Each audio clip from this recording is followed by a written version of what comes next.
Yo, yo, yo. How we doing? How we doing? How we doing? How we doing? You beautiful sons of bitches. What up, Blaze of Beats? What up, we a commercial? Hope you doing well today, boys.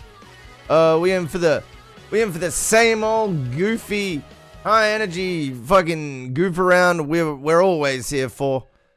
We out here, baby. Well, at least I will be in a sec.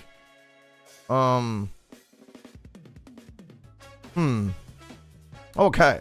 Let's have a look here. Oh man, my SSH connection was refused. Wait, how do I add credentials onto the end of an SSH connection handshake? Alright. Need to think about that next, I guess. Yeah. Wake up's good, man. Well, it's midday, so technically it's afternoon. Yeah, not I mean, shit, morning is morning, man. It's always going to be a bit of a dream state for me. That's just how it rolls. But, yeah, no, I'm all good. I'm all good. Yo, what up, Papa Blazing? As usual, my coffee is a little bit late. It's just a little bit... It's a little bit late. So, I'm just getting my coffee.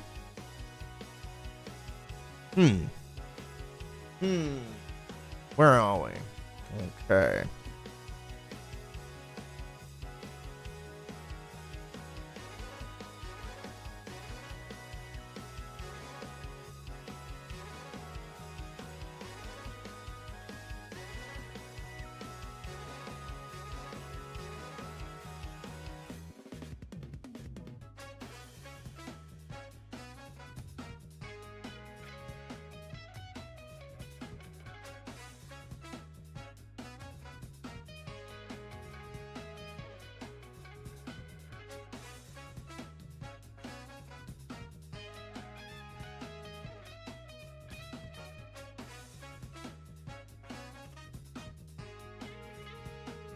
This kid is grooving, bro. He's going so crazy with it. I respect the effort, man. I never could dance that groovy as a kid, you know? And, like, don't even get me started now. I'm even further away from being able to dance.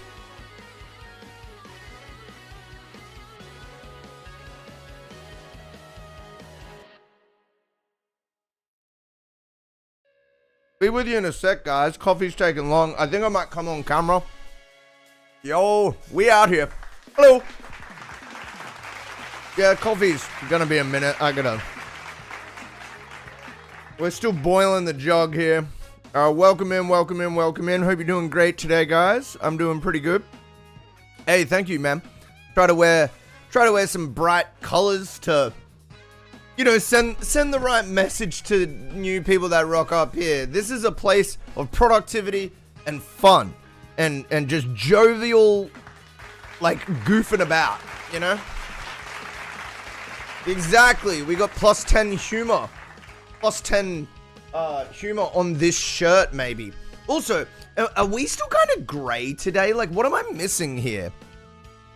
Oh, I think I know what it is. Wait up. I think I changed the... Wait up. Did I...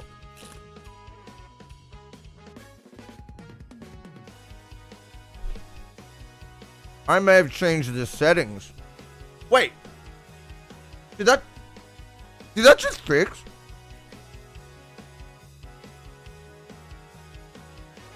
I don't know, man. I don't know. Whatever, it's good enough. We're fine. We're fine. Oh, it's the auto white balance. They did turn back on. I fixed it. Yo. Fucking up. Welcome to the MountainsHide stream. I'm the director of audio, Count Dracula. There we go. Okay, now we're back in our vibrant colors. See, this is why you can't trust just using settings from companies, especially with cameras, man. I don't know what it is, but I'm just assuming I have weird lighting situations that their software doesn't get right. You know, I think it would be stupid to assume they're just getting it wrong constantly. But, like, it seems like a good, like, 30 to 40% of people deal with the same lighting issues that I deal with. So did they really get it right? I don't know. Anyways, point is, we're back in full color. I would not figure out how to troubleshoot that. Oh, brother, I am an old school IT guy. And, yeah, I've been working out these, like, simple software solutions for clients for, you know, over a decade in my professional life. So it just, unless it's really complex, it's usually solved within, like, 3 minutes for me. That said, you know, I'm human. I don't always get everything right, but yeah, I'm definitely well suited to be, like, quick problem solving technical stuff. I would have lost my job if I didn't know how to do that. I really... Because, dude, some of these situations, you rock up at 7 a.m. and it's like the regional manager of a multi-billion-dollar mining operation can't get his computer to work. And it's like, oh, well, this isn't going to look very good if I can't fix this immediately. So, basically, yeah. Every workplace I've had, there's been a situation like that. And it's like, you're basically just getting trained up, and then they eventually let you have a go at helping, like, the higher-ups. And then if you can't do that confidently, they, like, pull you back into the shit jobs, and then you'll never get a promotion, and they'll be looking for someone new casually. Like, not intensely, but they'll be like, oh, when his contract ends, we'll think about getting someone new. So I noticed that after my first job, I had to rise to the challenge of helping the higher ups in order to continue being in the industry. On my first IT job, I noticed this. Did you try plugging it? Yeah, turning it off and on again? Dude, classic. Classic. How do I make a PowerPoint legit, though? Some people are like, in the positions they are because of tenure, not because of aptitude. So you get these 70-year-old, like, managers and 70-year-old, like, you know, managers of, like, complete operation, but They don't even know how to use a fucking computer or do any work. They're just like, they're like a face and a head, and you do this and make sure this is done. Like, that's their whole thing. And they get paid the big bucks for being an enforcer. Not really understanding how to do it, but just enforcing. And again, it's not because of their aptitude, not because they're particularly good at enforcing. It's just because once someone has been at like a business for like 20 plus years and their skills start to wane, they have like legal, like you can't discard them. You've kind of got to like show a lot of proof to discard them. So if they can do a job to an average level, you'll allow them to do that job. And that's what we see a lot of the time with like, you know, just boomers in positions that they know nothing about. He was a good engineer, but computers just eluded him. He refused to upskill and got canned for it. Yeah, that's a bad decision. You, like, as an engineer, not learning like AutoCAD, that's like game over in 2000s onwards.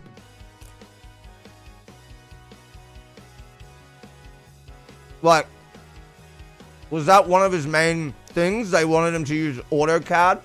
Because that's like the main, like, engineer program. Yeah, I've had mates in civil engineering and stuff. They all use that to draw up their, like, plans and diagrams and shit. Anyway. Alright, I've got coffee on the way, guys. This is the MountainsHide stream. We're getting into some music. We're getting into some music reaction content. Welcome in. What the hell are you? I'm Zachy, and welcome to the MountainsHide stream. Oh, yeah. Oh, yeah.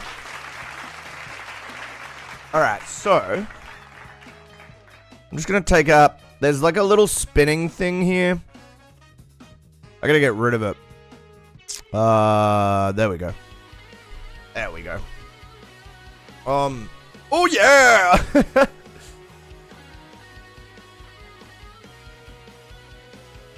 Okay, what do we got on the YouTubes? We're gonna chuck on a cheeky YouTube video. I'm also looking at the queue.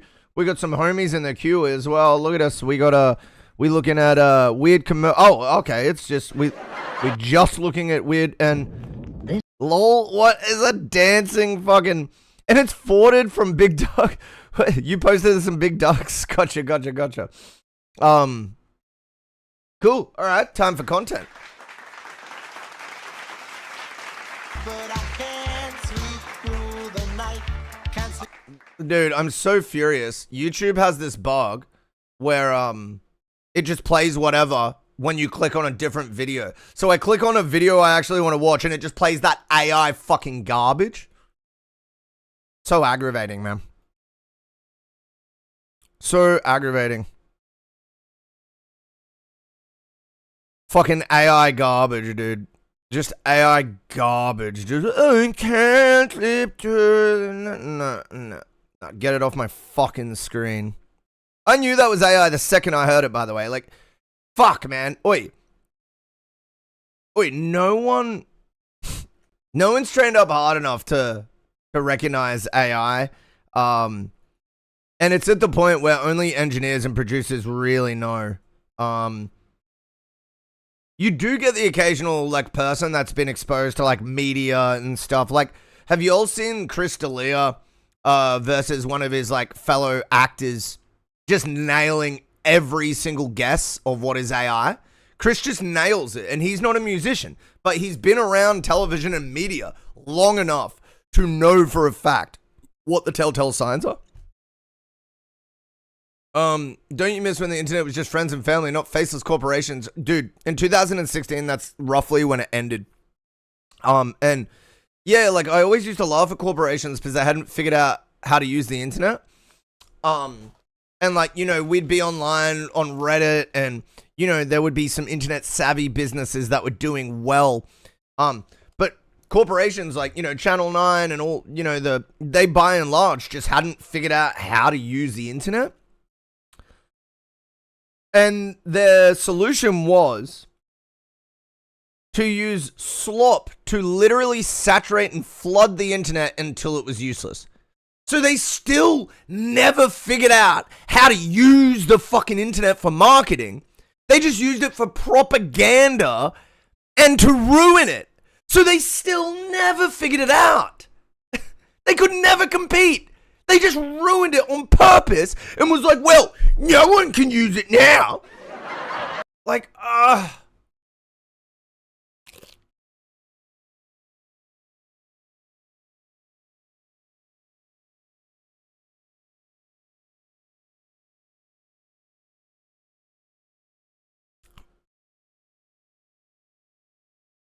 yeah, like, what were you looking for? Oh, they're looking for a vibe check on the music and for you to go in on their lyrics.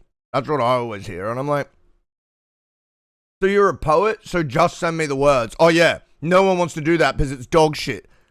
Like, oh, yeah, remember? Remember, no one has a poetry stream, or nearly no one, because, like, that's just not something we do. So your whole argument of, like, lyrics matter, so look into the lyrics heavily. It's like, I would never do that on a normal song. I would never be like, oh, like, just focusing only on the lyrics. Like, I would never do that, not even with a hip-hop song. You'd be like, oh, the beat's cool, the bass line is cool, and the lyrics are cool.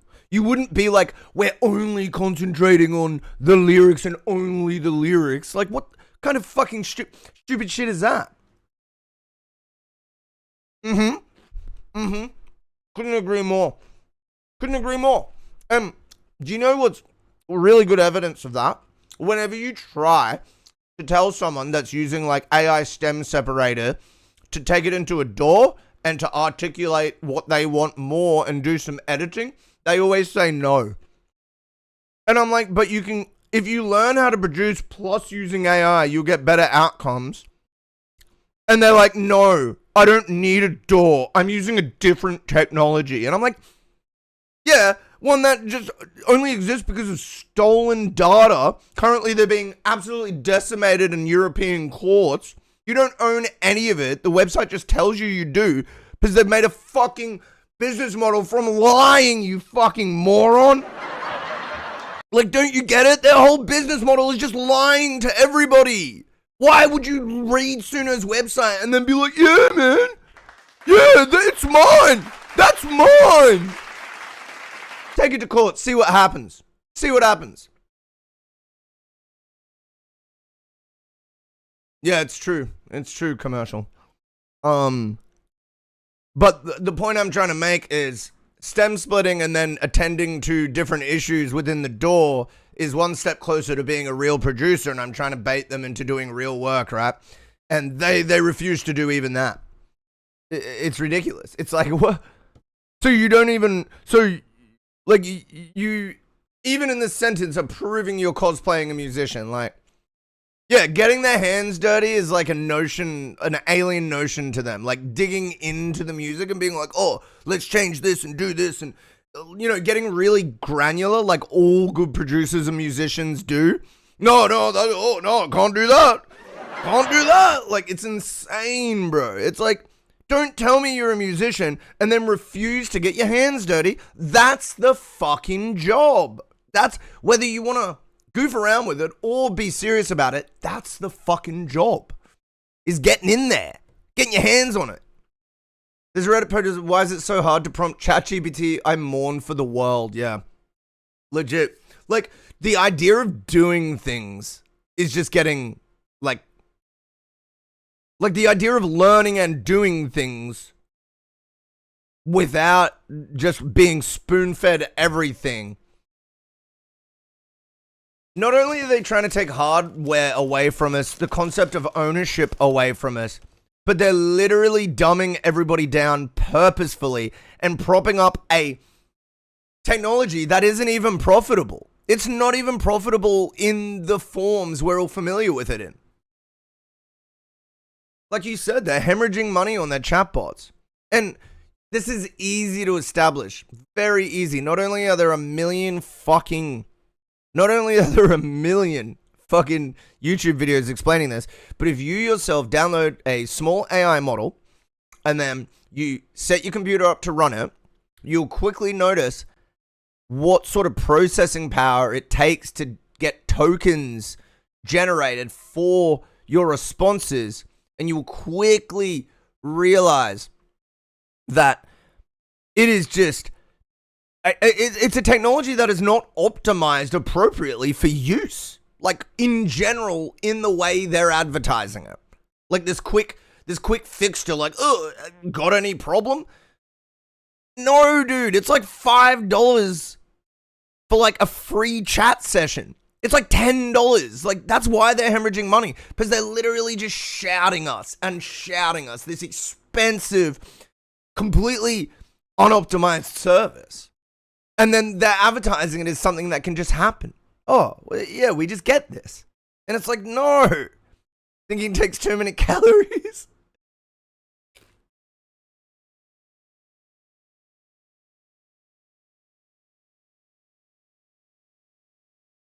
I keep thinking, how did people live before AI was invented? Now people can't live without it.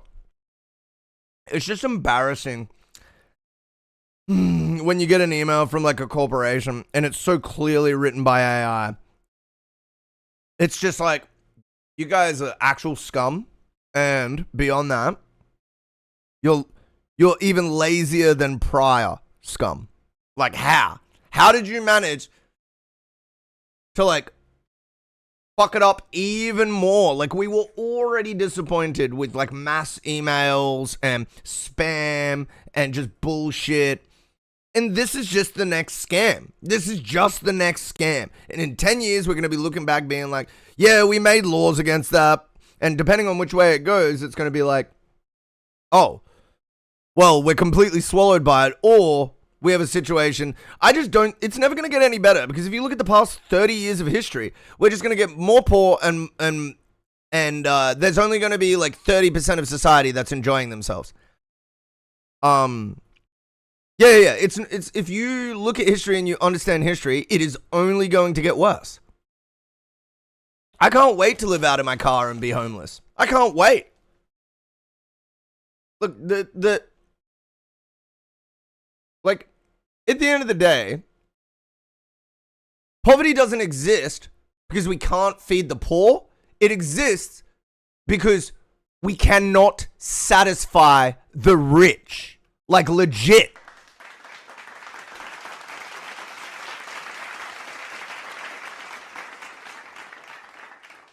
Like, it's an unending thirst for accumulation of power and wealth that can be never satisfied, ever. It can't be unless it's forcibly stopped. Dubai is exactly that, yeah. It's a great example. So, yeah, I think it's just a matter of, like, if we could have a collective recognizing of that and acting upon that, we live in a different world. But it's an organization problem, because every time anybody organizes against the status quo, the government will hurt and kill you to stop it.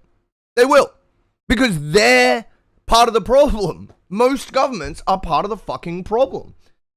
And that's not to say that Australia's government isn't better than, you know, other governments in certain ways.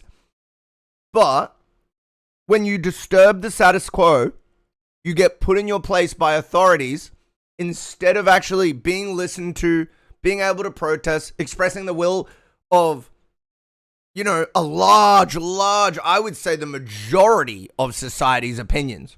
Everybody agrees with this sort of stuff. That there should be a more spread distribution of wealth, that regulatory systems, laws, and notions should be put in place in an official way to stop the monopoly of industries. But it's just not enough, because it's pretty simple. If everything's run by money, it's over. It's over. If everybody like can get a better lawyer than you, it's over. Like, if everybody can just pay for thousands of lobbyists, it's over. And that's the way our system works. And again, historically, if you look back, it's only going to get worse. Yeah, it's only going to get worse. Golden palaces with utter opulence, but no working toilets. They have literal slaves taking the poop from a receptacle somewhere else. Wait, who? Where? Oh, Dubai, right, yeah. Yeah, well, slavery is still alive and well in the form of like wage slavery, where we're forced into it. Not nearly as bad as normal slavery though, which exists in prisons and mainly for colored people. And that's real slavery. That's, you're getting paid 20 cents an hour. You can't carry those skills in experience to real employers outside of the jail. And you're going to be doing things like, building frames for a company that has real world value. For example, building like door frames or something. And they're going to be turned into a company's real world value that is benefiting off slave labor. In that these inmates have no choice in doing and only get paid such a small amount that it's not technically slavery because they're getting paid. So yeah, slave labor still exists both in the genuine workforce and mainly with colored people inside of prisons. Although it extends to, not colored people as well within prisons, for sure. Yo, thank you for the sub, Cry Device. Appreciate you, man. Very kind of you, dude. What's crack-a-lacking, man? And just standardized old school slavery exists in the East and the South. That absolutely. So there's like 3 levels of slavery, that are and the first 2 are trying to cosplay as not slavery. The last one is just old school standard slavery for sure. But standardized old school slavery, yeah. Maybe not the best explaining words. Yeah, hard agree, Crowd Device. Hard agree. It's like, it's just new ways of framing and naming. It's really not too much. Like, a little bit has changed. Like, our standard has moved up globally a little bit, but it's not even close to what they're trying to tell us, you know? Like, it's so bad. New age evil and just classic evil. Yeah. Like, bureaucratic evil versus just old, I'll fuck you up and shoot you. Yeah.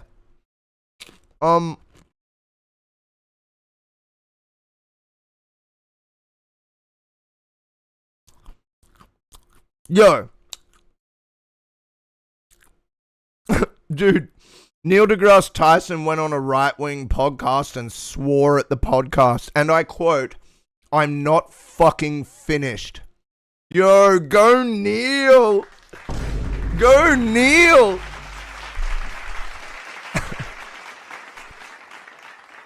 Yo, Neil, he's just so astute.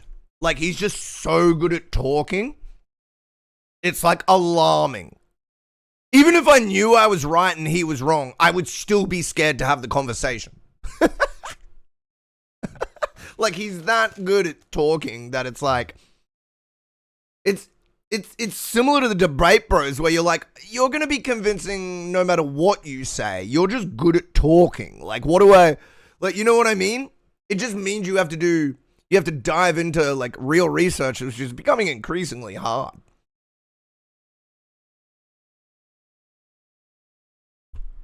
Why he keeps guesting? It's just to put him in their place. And, like, you'll notice that he does it every single time, and there's just this air of silence. And then he plays nice, and he's like, okay, well, I proved you wrong, peace. But he does it in such a socially aware way where, like, a lot of the right-winger guys end up, like, siding with him or at least offering, like, an olive branch. And that's just rare for, like, conservative, like, people to do. So, look, these guys are going to get a lot of exposure either way. I don't think that exposure argument really makes sense a lot of the time unless it's like a nobody that you're platforming into stardom. I think then it makes a lot of sense. But I'm not too worried about Neil deGrasse Tyson platforming already famous right-wing pundits, because he's extending an olive branch, and I think that's like I said this yesterday on stream, but I think it's very important to concentrate on, like, the common ground that we have and try to, like, mend barriers. Because, like, all the systems want us to fight and to either stop talking or argue heaps in, like, a really negative way. They want us to hate each other. But the only, like, real thing is a top to bottom. Like, me and my conservative brothers and sisters should be putting aside our differences and looking at the people that are really causing the problems. Because I can tell you right now, someone that's like sitting there banging on about race or gender, their actual affecting radius is close to 0. Like, I'm not saying that I agree with their opinions. I don't, and fuck those opinions. But the point is, it's a waste of your time to like butt heads with them. It's just a waste. It's just not productive. What is productive, I think, is what Neil's doing. Doesn't matter the system. Anyways, rant over. Rant. All right. I think it's time for me to get my coffee. And I think I want to change the vibe. Thanks, Creative Eyes. Appreciate it, man.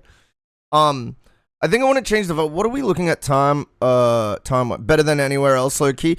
I try to actually have a point and have a clear beginning, middle, and end of what I'm saying. Sometimes it doesn't work out. Most of the time, I think I get there. Oh, cheers, gang.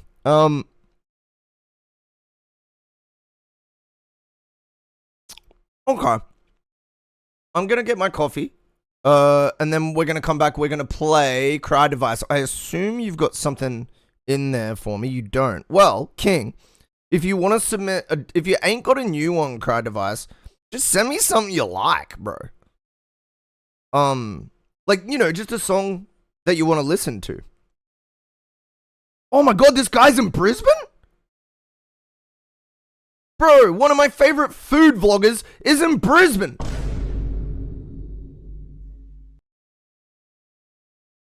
Oh, I'm excited. Drop the bass. All right. I'm going to give you guys some production porn. What happens in Brisbane? Yeah, not much, eh? That's why I'm excited. My favorite food blogger? Dude, I watch. Yeah, I'm like sad like that. I don't think it's sad, but I know a lot of people do. I literally watch food reviews just on a casual basis. Like as TV. Yeah. I kind of like it. Food vlogging. Yeah. Yo, what a guy. 000. Welcome in. But yeah, I'm not sitting there like concentrating on them like a TV show. It is background noise. And like I think the main one that everyone does this to is Steve MRE. You know, like the army rations? Bro, his videos are so smooth, like it's predictable. He has 2 or 3 cool little hooks that he does. He does the, all right, let's get this onto a tray. And then he does like, there's just a few little hooks that he uses that are great. I watch Blondie in China. It's literally Aussie reviewing food in China. Oh, cool. Nice, man. Nice. I watch Greg's Kitchen, Steve MRE, who's that little Asian lady, and she's like 40, but you know, she's still little. I'm trying to remember her name, but she does she's like, hello, my beautiful lovelies. It's Emmy. Yeah, Emmy Jane or something. She's goated as well. I love her videos. They're so like normie. But yeah, if you want to catch me on some normie shit, like that's where you're going to get me, is with these standard ass like ASMR food review type shit things. That is definitely where I am like such a standard human being.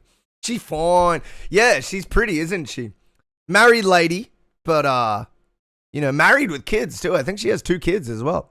But she's goated. I like her sense of humor. Her presentation is excellent, and her cooking is fantastic. Yeah. Anyways, it's time for me to get my coffee. If there's a goalkeeper, doesn't mean you can't score. I usually like to respect the, wait, how do I continue this analogy? I would prefer to respect the goalkeeper's wishes in that scenario.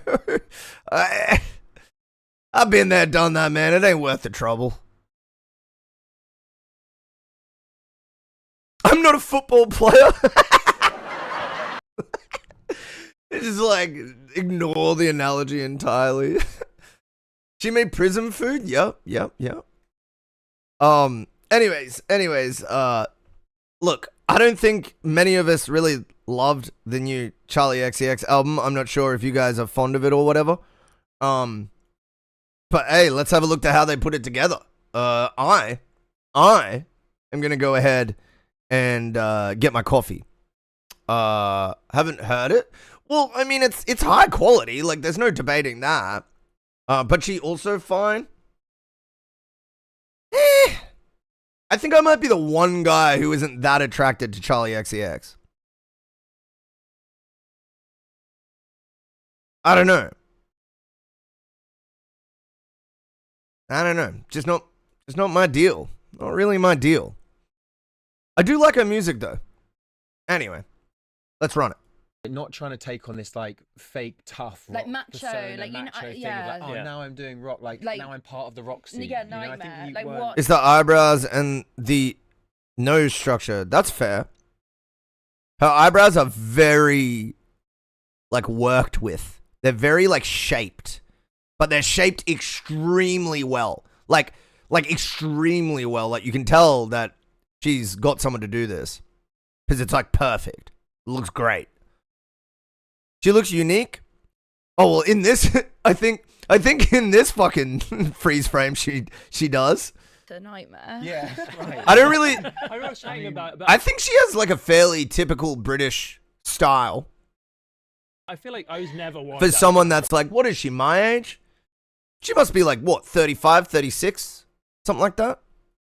At what point are we gonna like? Let's look it up.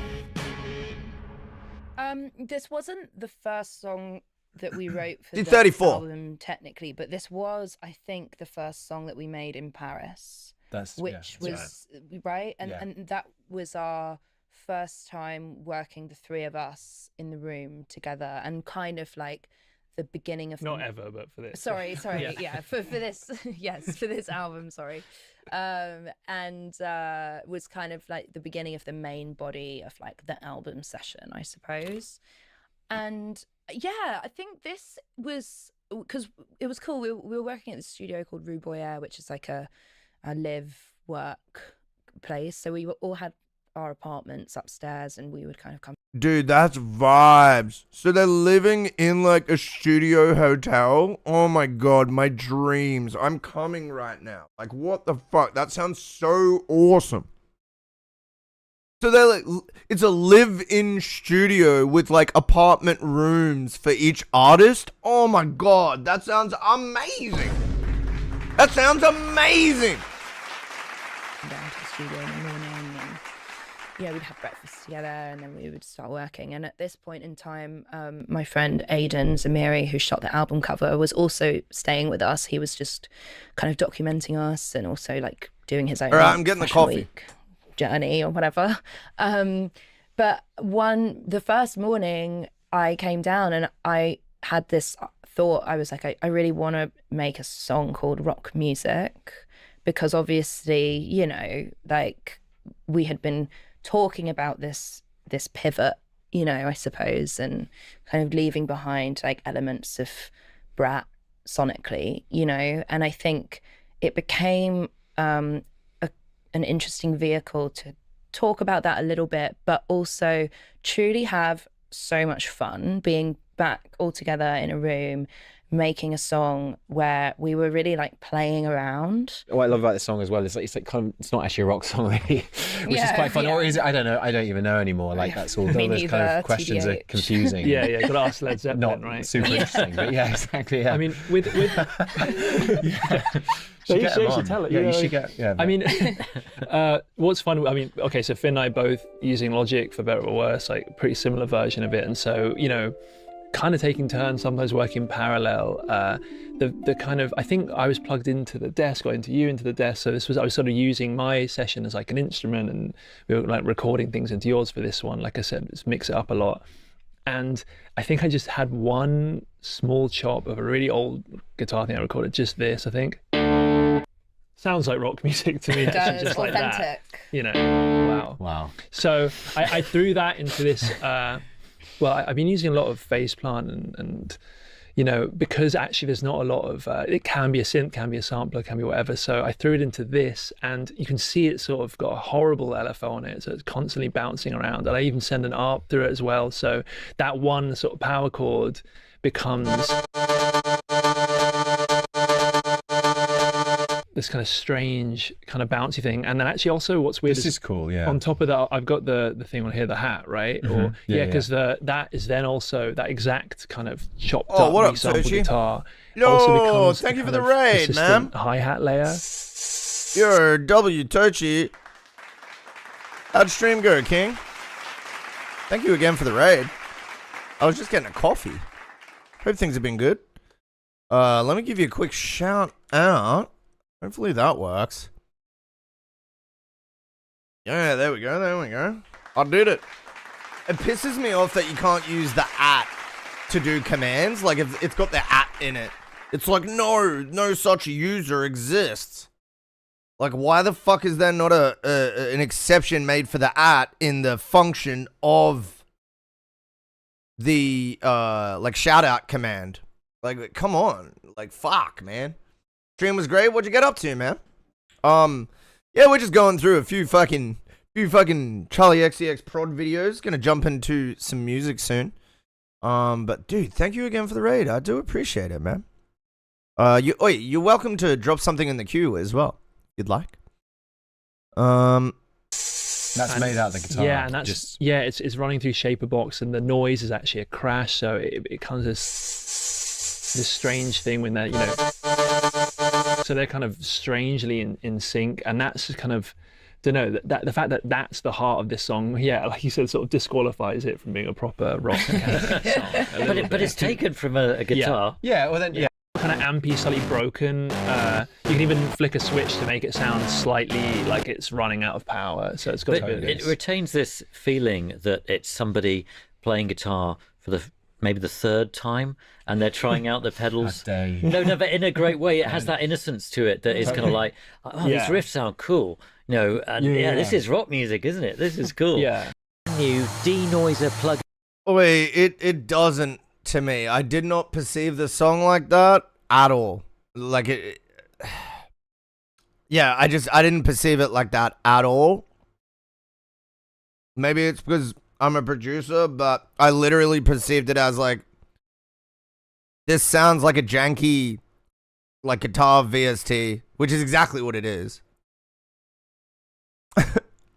So like, I don't know, man. It's isolating doing mixing and production, because you constantly have issues and notice things that other people don't.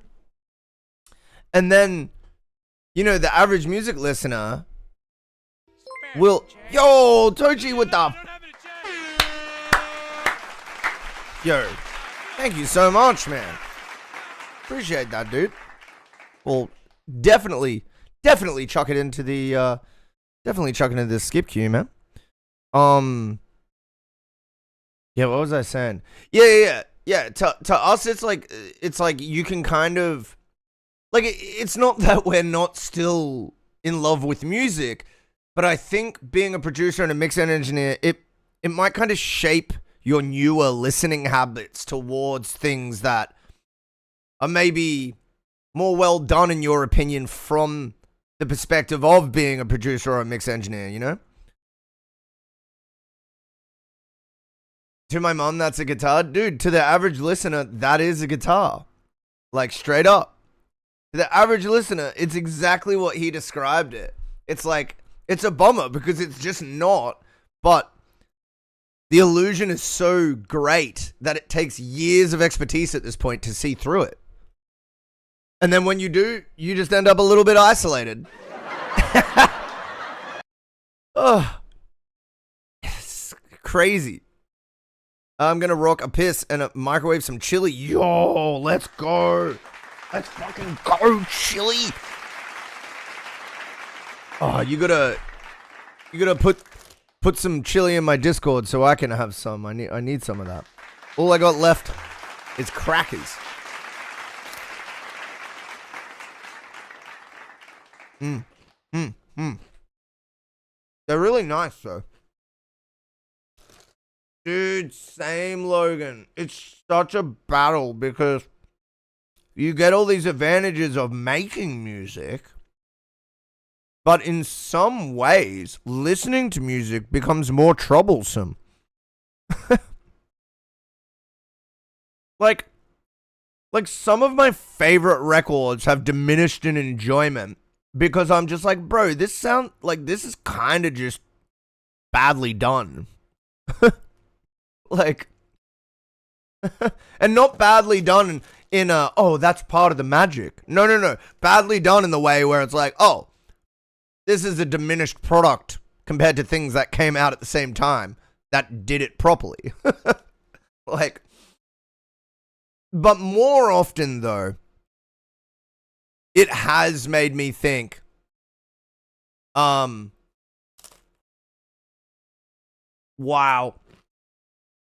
These guys really knew what they were doing. And also at the same time, it's like, shit, look at the Mario go, yo, what the fuck? Yeah, exactly. More often too, I think. So it does more harm than good. But I think on some rare occasions, it can actually diminish. But again, rare occasions. Do you know the specific album that I'm talking about when I say it kind of ruined it a little bit? It was War All the Time by Thursday. Did y'all ever listen to Thursday? It just doesn't sound that good to me anymore. Like, when you compare it to, like, things that came out at a similar time, like the Used self-titled or whatever. And don't get me wrong, the performances were great, but the vocal mix, dude, the vocal mix on Jeff Rickley, I just feel like they could have done such a better job on. And look, it doesn't even matter because they took over the world. They did well. Everybody loved Jeff's voice, but for me, it sort of fucked up the enjoyment realizing that they just hadn't done the mix and the production like I wanted. Whereas, yeah, you check out, Under Oath's second album or the Used self-titled that all came out around that, 2004 time period. It's just perfect. It's just perfect. You couldn't ask for a better mix. You couldn't ask for a better production. You couldn't ask for a better performance. So, anyway, rant. We are going to go to a quick ad break. We're going to be back for Tochi's track and any other line skips, and then regular queue after these short messages. Come on down to the MountainsHide Change EP launch. Advert is entirely off brand with how the music sounds. We're going to be giving away a new car, a brand new family home, and a dirty couch. Literally, none of these prizes will be given away. We might even play some Nintendo. Then after that, you can shut the fuck up and listen to my new music. MountainsHide Change Launch Party, November 27th on Twitch. Here at MountainsHide, we care about your listening experience. We put all our products through rigorous testing to ensure they meet the highest listening standards. As a usual part of our in-depth testing, we set out to find the least qualified demographic and ask them what they thought of our latest products.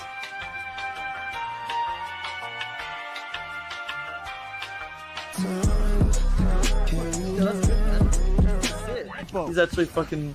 It's hype. It's really... The beat sounds sick. And your vocals are so good. You better fucking join and drop that fire mix, my guy. Oath. G'day guys, Greg here. Now, I was going through my comments after my... Where's the third song? Come on, mate. Honestly, it hyped me off.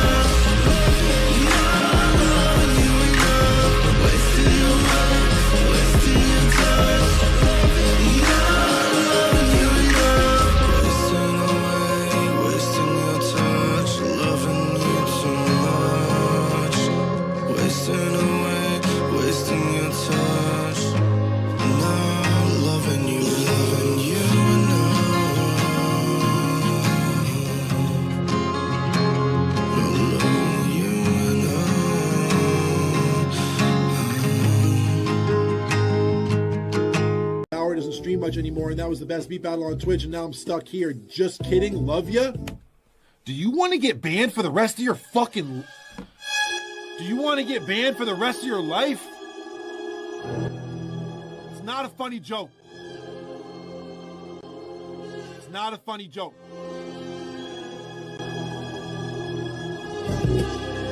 I'm done with the billions I'm making. Mindless alone,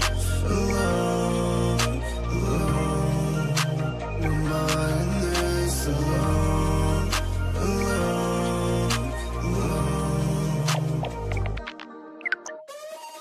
I'm done for the rest of my life. Done with singing that melody. Gone with the tears in the water. Can you save my life?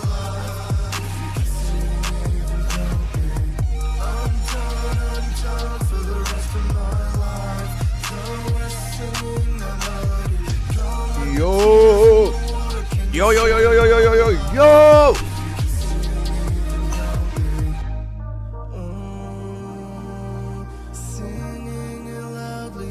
Yo, yo, yo, yo, yo, yo, yo, yo, yo, yo, yo, yo, yo. All right, we're back, baby. We are back.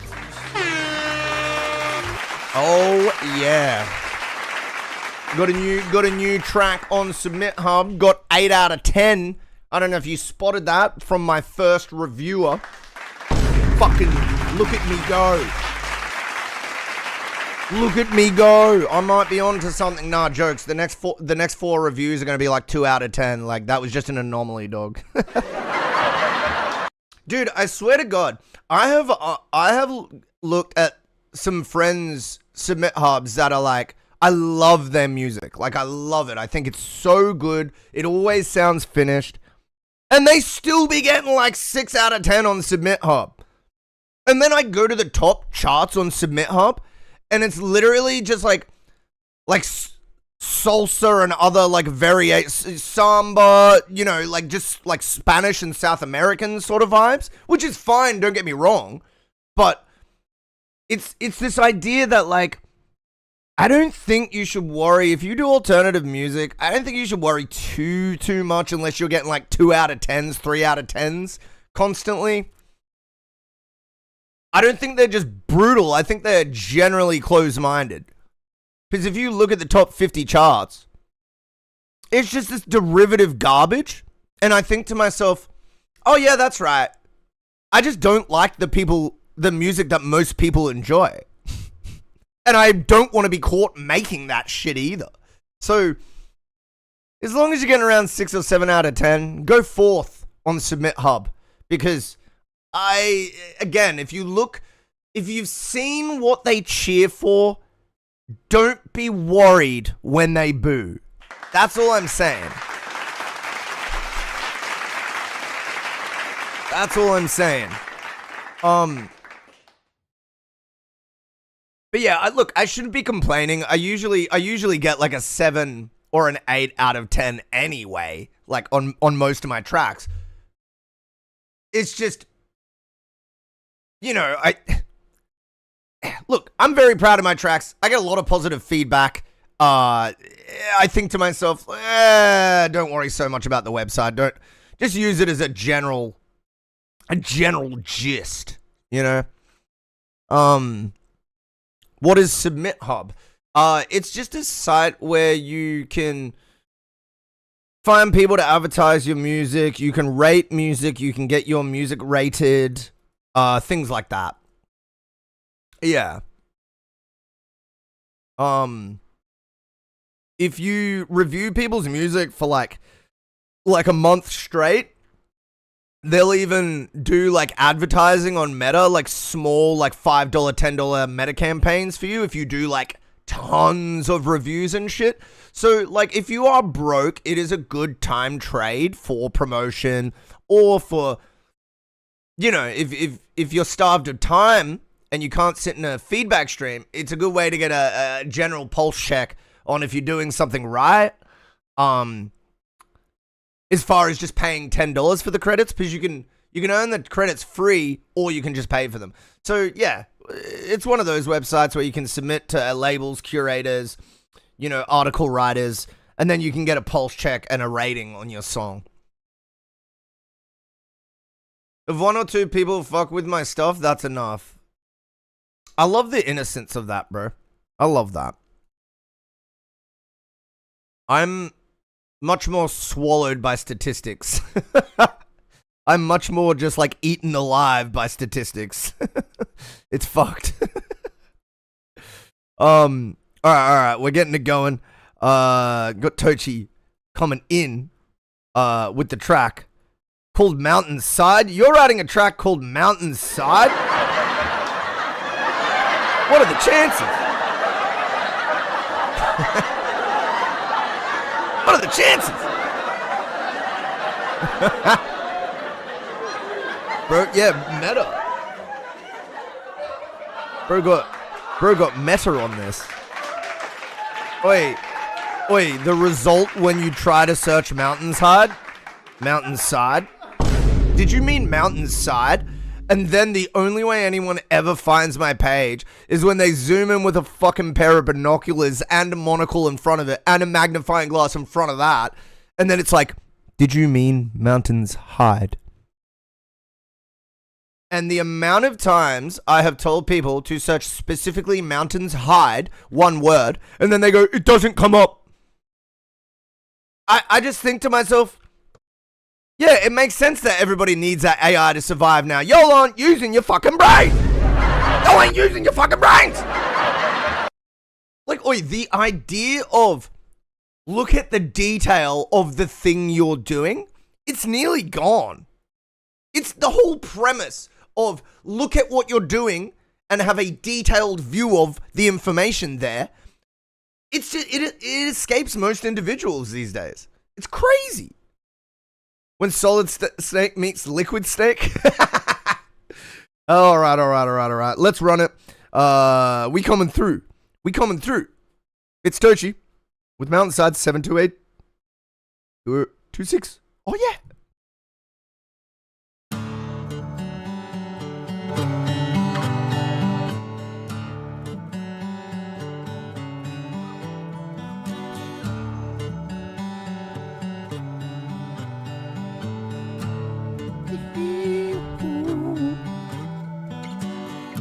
Many times I've thought of changing places. Never mind, I've just been changing places. Try to run but just get lost in mazes. Try to climb but I keep falling graceless. So I can't click off it unless I change the volume. Dude. Ugh. Is your stuff? I find that like indie folk stuff is usually around -9, -8. Where are you finding your integrated LUFS land? So I lose the scent of my old life. Blood runs through the mountainside. It keeps on calling. Vibes.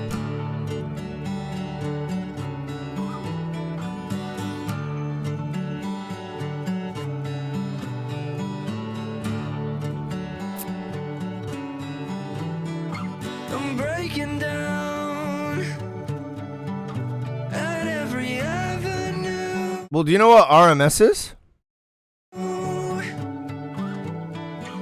shaking now. Mountainside on the MountainsHide channel, exactly. Notice when I'm breaking through. No? Okay.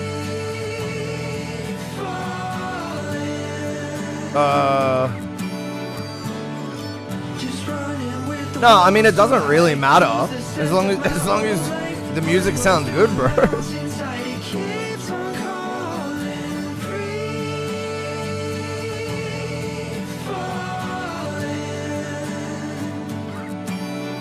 Loudness, specifically. So volume is like loosely related, but like you can have something that's like much more mechanical volume, but it's like loudness isn't as good. Is the only reason I correct. I mean it's kind of volume. It is loosely volume related, but it's specifically loudness, like perceived loudness to humans. Yeah, you can have something that's like, you know, reaching the ceiling, nearly redlining, and then you can have something that's more quiet and not doing the reaching the ceiling, but it's louder sounding, perceived as louder. That's what the lofts and the RMS comment was about. So if you see down here, you'll see that your track probably has something around a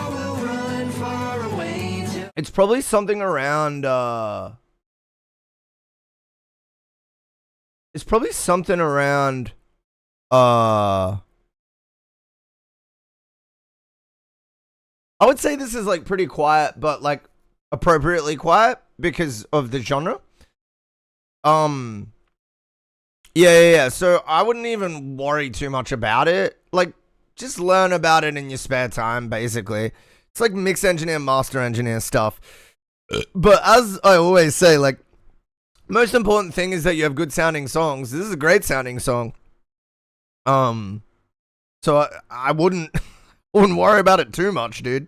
I can face the sun anytime. If I find that there is nothing left to see, I will turn the other cheek, knowing I can't outrun me.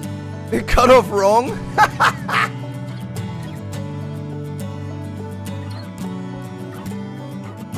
Ghosts from the past make their way back. Open the glass, that's where they're at. I'm flawed by design. I hate that you asked. Over the line, but never quite past. I'm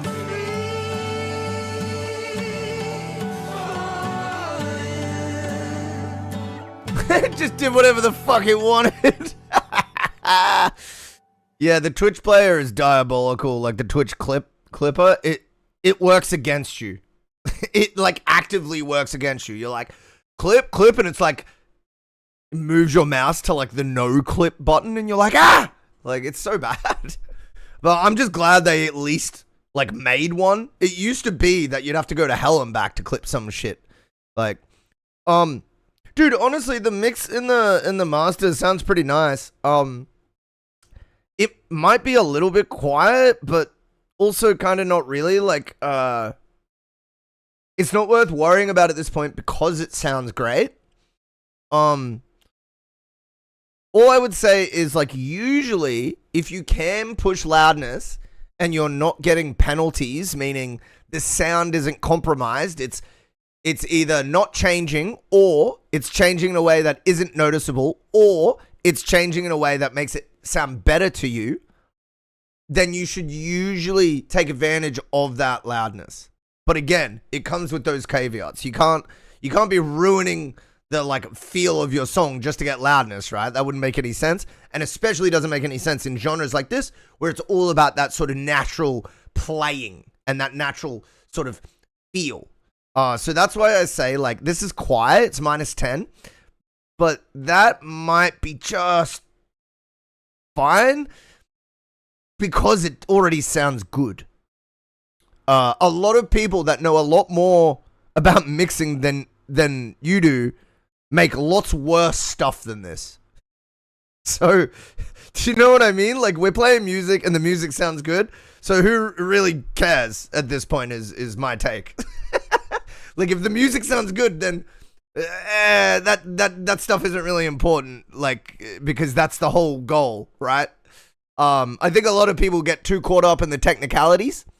A lot of good music is just a nice balance, some decent EQ and compression, and a fucking good performance. And that's what we have here. Dude, W, man. I really got no thoughts. It sounds great. I got no thoughts other than it just sounded fucking nice, man. Like,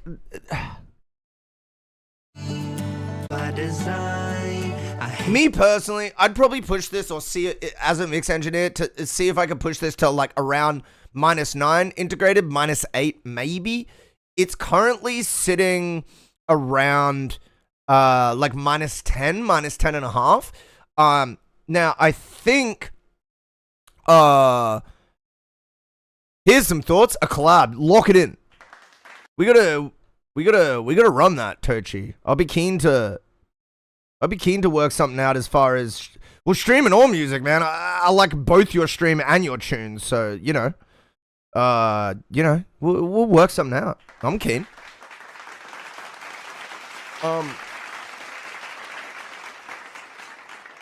But yeah, I gotta give you props on this, man. You're ticking all the boxes. The song sounds great. Is a little quiet, maybe. Does that really matter? Because you've got normalization, and on SoundCloud, this is gonna A and B really quietly. However, isn't that kind of vibes for folk indie? Like, you come off the back of a dubstep song, right? It's like -4. And you're like, fuck yeah, woo! And then you hear this, and it's quiet, but it kind of grabs your attention because it's quiet. You're like, oh, wait a second, this is a subtle endeavor, you know? So that's why I'm not, like, standing on business when I say it could be louder, because I don't think it's going to change much. And the only platform it would really A and B, like, drastically different is on this platform. If we go to like Apple or Spotify, we're getting everything normalized. And so there's only going to be a tiny little bit of noticeable difference if you just straight took this and put it on Spotify. There would only be a tiny noticeable difference of loudness from your average track to the next. Anyways, I am over-explaining myself. This is a dope tune. It sounds wonderful.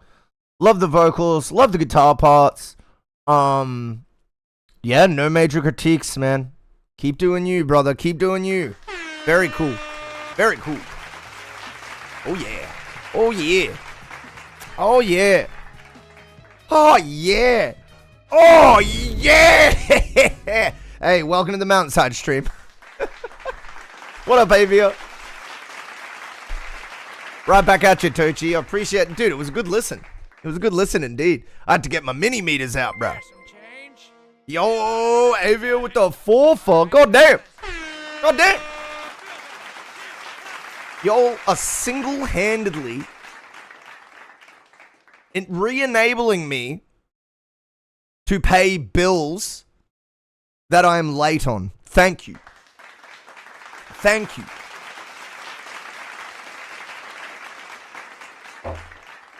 Yeah, see, I don't, like, there's, you know how a lot of people are like, I'm stressing because of finances.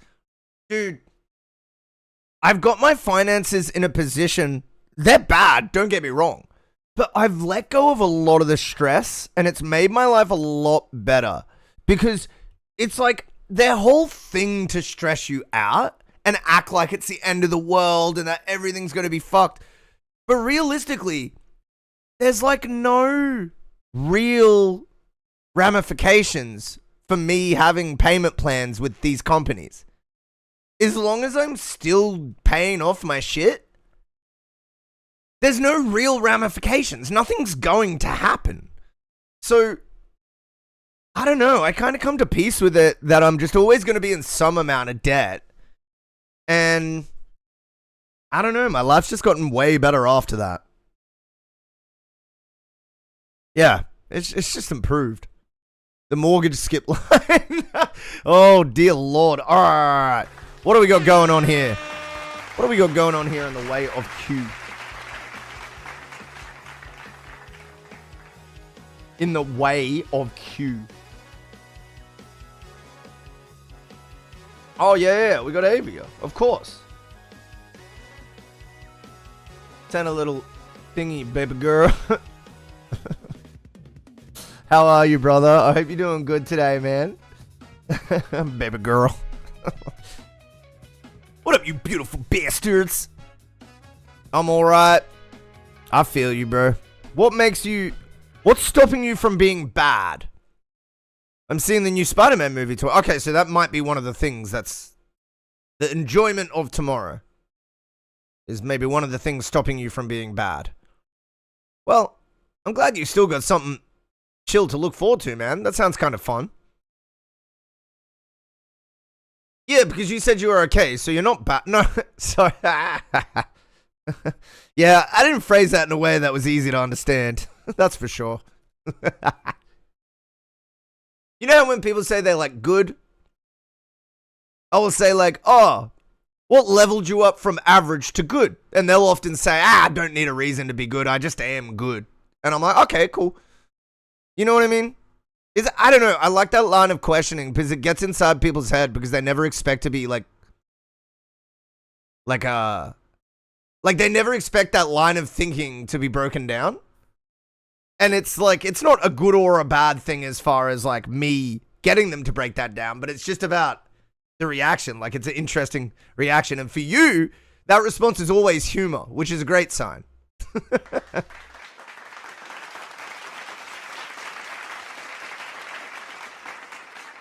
I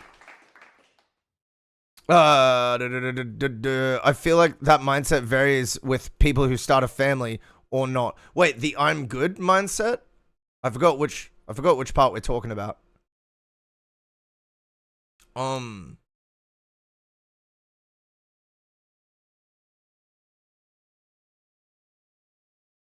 There was one annoying old bitch that I had to deal with. I do retail. Oh, true. So you're stuck, like, pretending that you actually give a fuck about people's purchases. Amazing. Dude, retail is an acting job. Fucking prove me wrong. Like, retail is like, you have to be like the best fucking actor.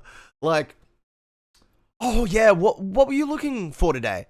Yeah, oh, just this one? That's gonna look great on you. It's just like, just buy something and fucking leave, cunt! Just fucking leave! Like, yeah, this is the reports I've got back from all of my friends that work in retailers. They're just like, the only people that are cool know you don't give a fuck. They walk in, they buy what they need, they get it immediately, and they leave. They're the cool people. Dude, I'm watching the stream all the way to the hot pot. Wait, the hot pot? I'm so confused. Alright, we got Avia coming in here. With random hyperflip thing. Alright. I'm curious. Never had a hot pot? Is it like chicken noodle hot pot? Is that the type of thing we're talking about? We're talking about like a well, there's all different types of hot pot, right? You can have noodles, or you can have, or am I not getting that right? That's what I'm thinking anyway. Alright. Let's fucking do it. Random pipe flip thing. Avia. Bam.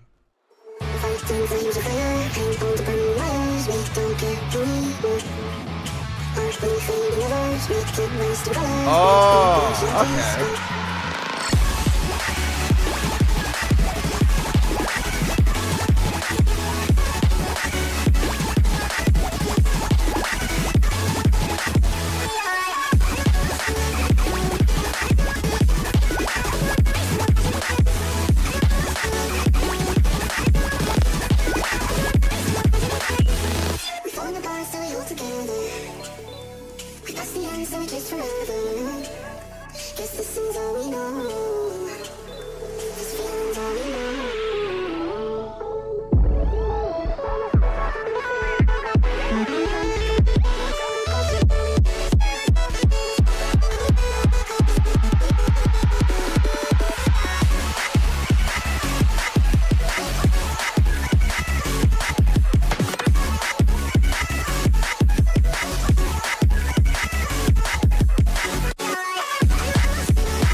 Yeah, I think I've had this before, but didn't really like register what I was doing. I was just drunk at a Korean place.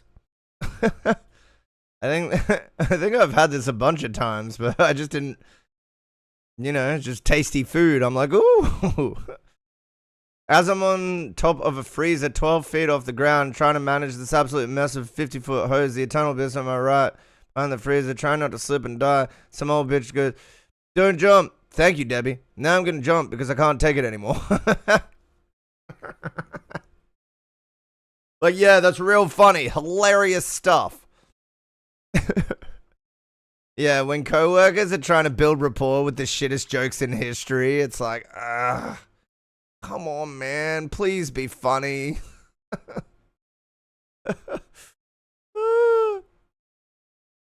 The kick is fatter and it needs random moments of silence. Oh, near silence. Oh, wait, it's got silence at the end. That's about it, though.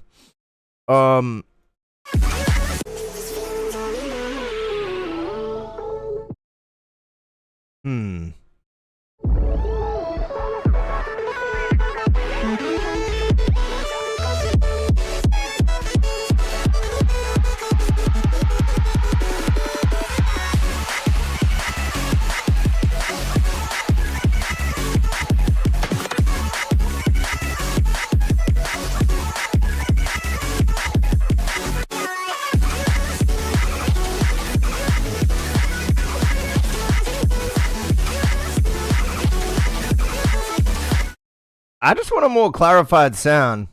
I feel like I can't really grab onto anything. It seems really muffled compared to a lot of your mixes, but not in like an enjoyable hyperflip sort of fashion. That's really my only commentary. I think everything is great, but just the overall mix sounds a bit muffled, and I don't like it. That's about it. That's really my only commentary.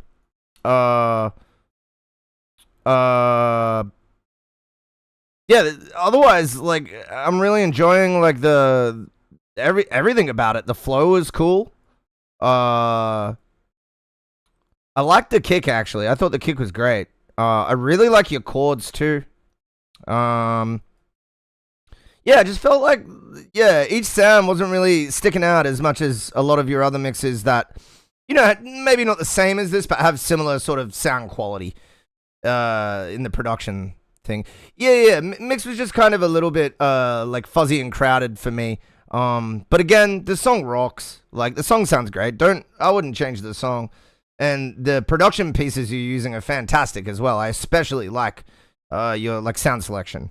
So just like a little mix critique on this, nothing major. And I've already heard you absolutely solve this problem like 20 plus times over. So yeah. I think it's gonna get there. And I would even hazard a guess that people would enjoy this even if you did nothing to it. But obviously that's up to you. What you want to do with it moving forward. Yeah, the writing does speak for itself, but I believe it could be enhanced with a more clarified mix. Yeah, that's about it, man. Cool shit as usual.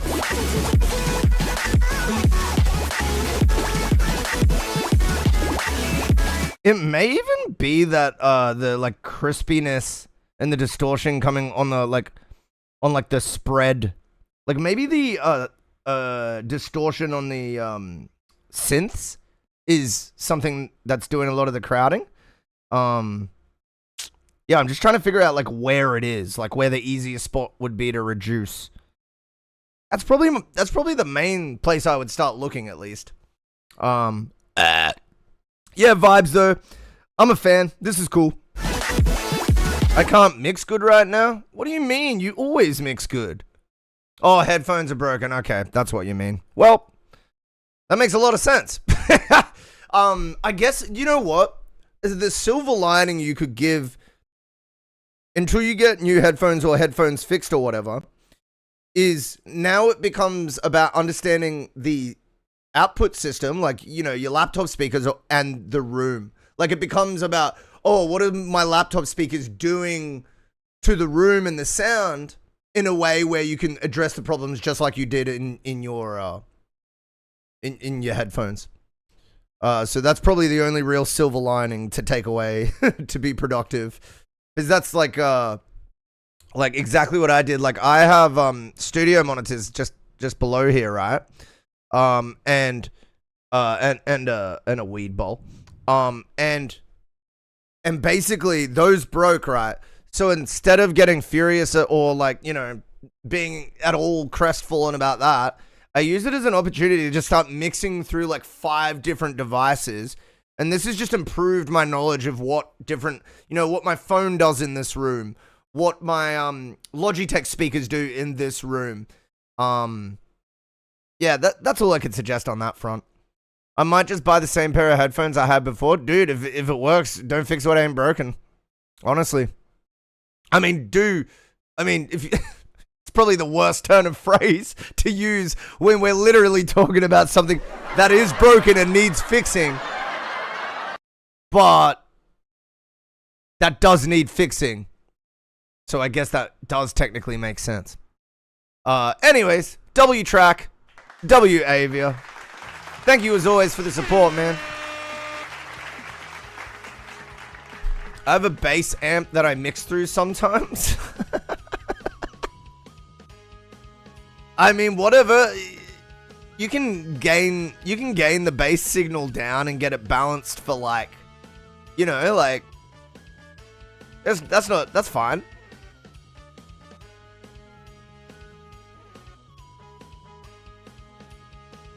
When that happened to me, it had been so long since I bought them that they no longer made them. Dude, same. Same with the ATH M50s. They only made the M50Xs. The M50s had been discontinued, but luckily they're still using the same or similar sound driver.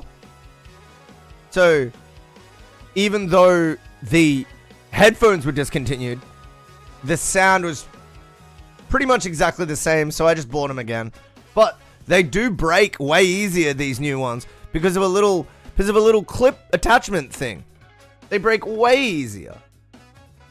It's basically a giant monitor with a preamp, and that's it. Yeah. Good old bass amps, mate. Good old bass amps. Fucking hell. Dude, it's so... Had to walk through a storm on the way to Yo, what? That's bro, fucking... weathered these days, bro. They don't make them like they used to. They really don't. In a very literal statement. Like, they literally do not make them like they used to. It's so aggravating. Because, you know, you'll buy something, and you'll buy it with planned obsolescence in mind. So you're like, you'll take extra care of it, and you'll make them last as long as you can. But ultimately, we're talking about how, like, you buy a pair of headphones, but ultimately, the economy eats the business's ability to keep making them at the same quality. So they have this whole line of decreasing quality headphones where they call them like different models. Like the ATH M50s were goated. The ATH M50Xs are slightly less goated, but still goated. But they got this little clip that always breaks. Back in my day, we didn't have the liberal climate change. W average boomer. W average boomer. Locked in, W. Oh man. Yeah. Then they eventually turned to Goes? Wait, Goes?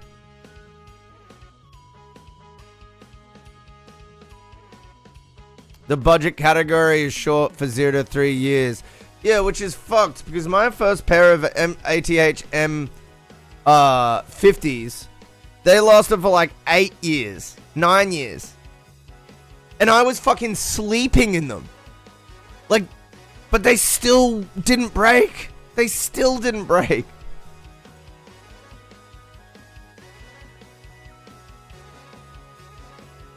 Then they eventually turned to goats. I'm still confused, bro. Goats? Like, meh.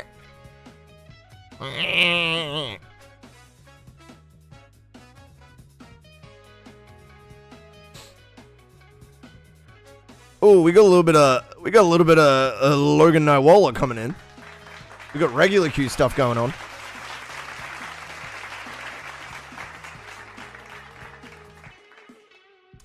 It's really motor production being able to sustain itself. Exactly.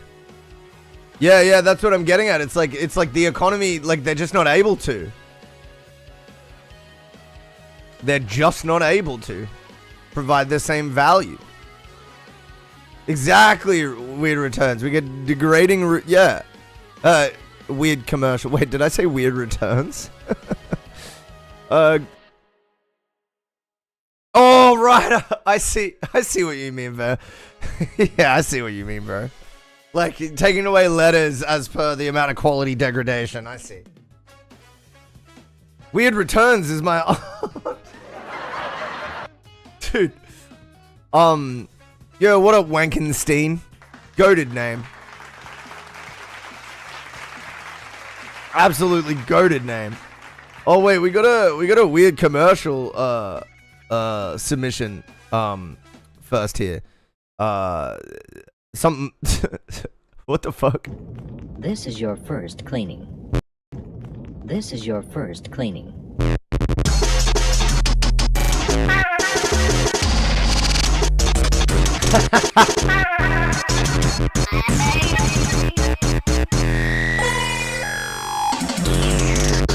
This is a mono audio test. Stereo audio test, right channel.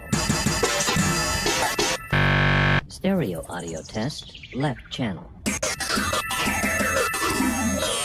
Do not press.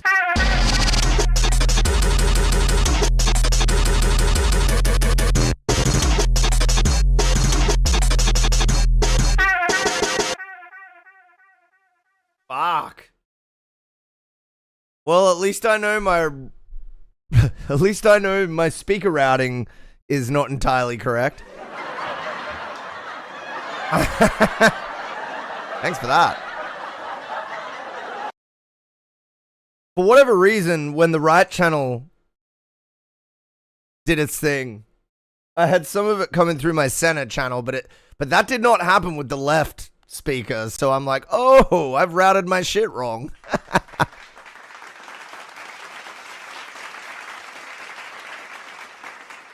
Doing this sturdy at 2 times speed. We can only thank bro for the submission. We can only thank bro. It could have only been weird commercial. It could have only been Benjamin Netanyahu. All right. Well, thank you for the submission, King. I had fun. This is a bit of a crazy techno jammer.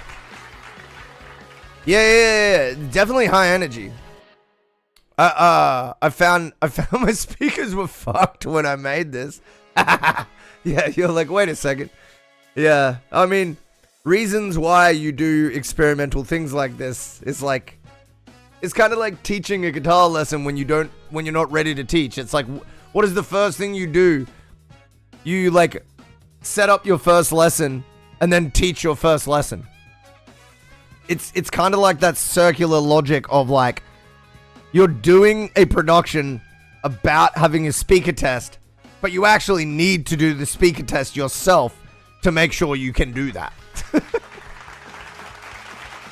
When a shitpost actually helps you, yes. Oh, alright. What do we got going on here? How are we looking for time? Alright, we're good. We got time for one or two more before we go to the next ad break. Alright, we're gonna bring up this bad boy. And boom, and boom, and... Oh my god, hurry the fuck... Oh, I'm gonna have to open Firefox again. Jesus Christ. Fire fucking... These nuts, dog. What the hell's going on? Oh, now it has an update. Of course... How long are we gonna wait? Okay, the update's done. Now the browser has to do its little refresh thing.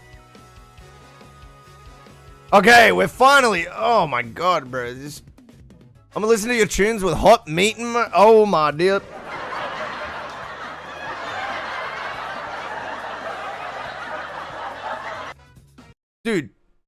Framing is everything. Yesterday, my my friend, we were on Discord. He said, "What'd you get up to today, man?" I said, "Oh, just had a 20-year-old Taiwanese boy touch me up." And he goes, "What? Did you get like assaulted on the train or something?" I said, "No, bro. I just went to fucking physio."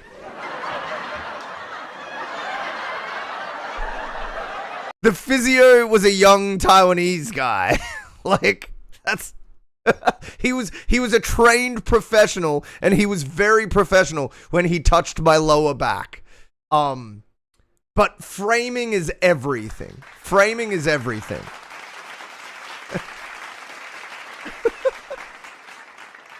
Dude, this is how Fox News would headline my visit to the fucking physio. They would be like, 38-year-old man allows himself to be touched by barely 18-year-old Taiwanese boy. Like, that is the literal difference between how someone being honest and like propagandized news corporations frame shit. It's insane. That's a Fox News banger right there. That's what I'm saying, bro. It's like insane, like how they get away with that nonsense. Like, it's so bullshit. And it's even crazier now because they don't even need people to fucking sustain it. They've got bots now. And, you know, even if their audience deteriorated to 50%, those 50% are stupid enough to endorse the bots. So it's like they don't even need, like, nearly as many people anymore because they got bots, and their waning fan base believes bots. Yeah, it really is. It really is. All right, let's bring this bad boy up.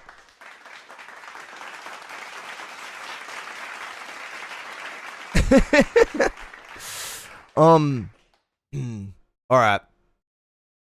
Fox News Dad's Lives Matter. Endorsing this is worth getting disowned by my family. like, did you see the gay M&Ms coming down from Chinese parachutes? Transgenders. This is worth getting disowned by my family. Like, ugh.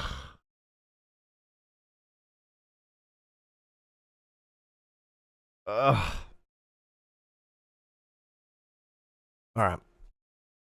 Let's get into it. Hyperspace, Star Blast, and Dance Machine. Boom. By Lighter.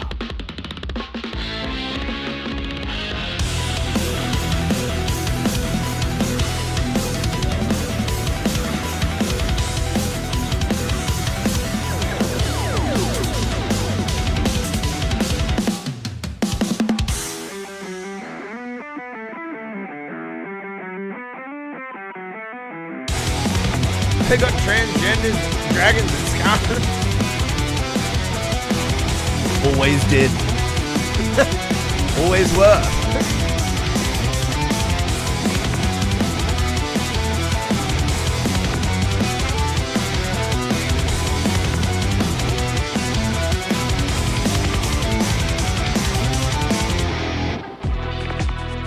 Ooh.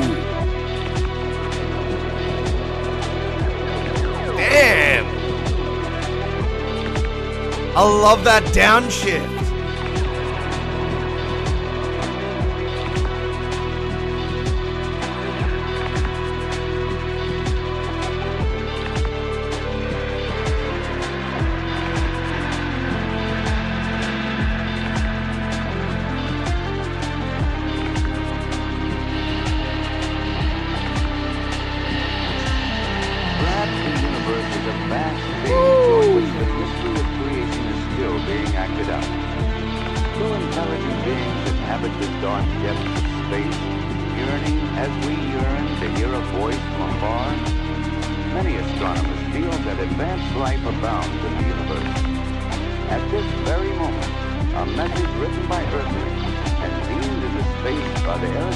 Radio telescope is crossing the universe at the speed of light.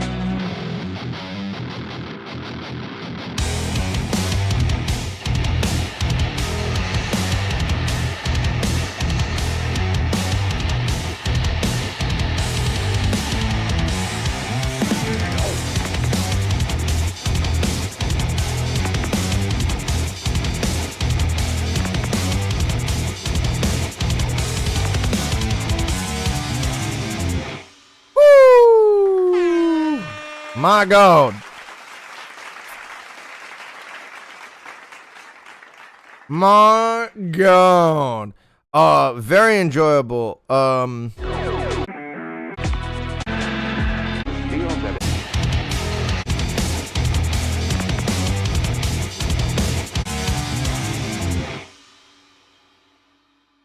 Yeah, this is real good, man.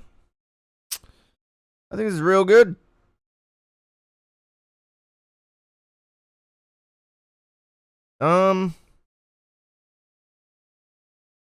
I did have my thoughts about like better resolving sort of ideas at the end, but that's honestly it.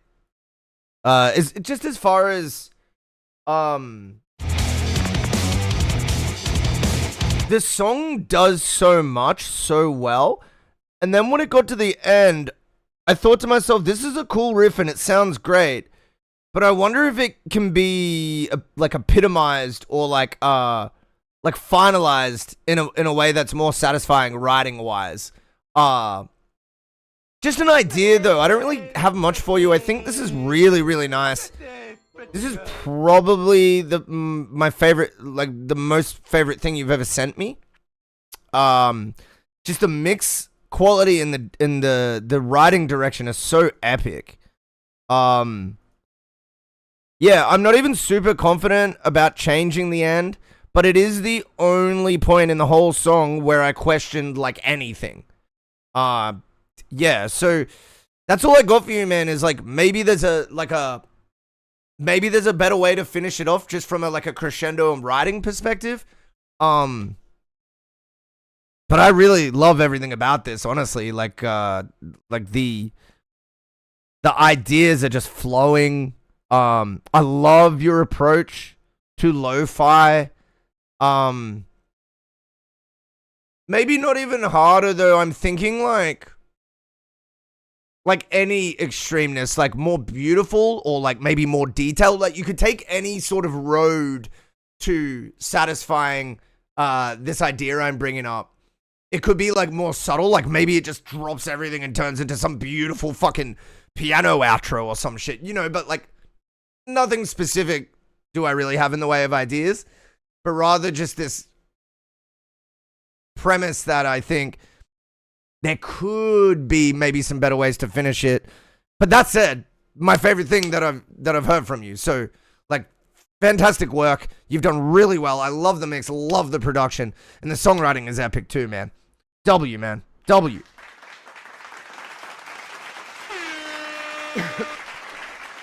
Put your URL in the chat. I know for a fact 2 people like that. Wapper, thank you for the follow, King. We'll be back after these short messages. We're going to dive into some more YouTube. We're going to get back into listening to some more songs. You're going to see 2 minutes of ads pop up. Don't worry. I do this because I love you and I want you to get no ads for the next hour. That's why we're running ads now. So stick around and we'll be back after these short messages. Come on down to the MountainsHide Change EP launch. Advert is entirely off brand with how the music sounds. We're going to be giving away a new car, a brand new family home, and a dirty couch. Literally none of these prizes will be given away. We might even play some Nintendo. Then after that, you can shut the fuck up and listen to my new music. MountainsHide Change Launch Party, November 27th on Twitch. Here at MountainsHide, we care about your listening experience. We put all our products through rigorous testing to ensure they meet the highest listening standards. As a usual part of our in-depth testing, we set out to find the least qualified demographic and ask them what they thought of our latest products.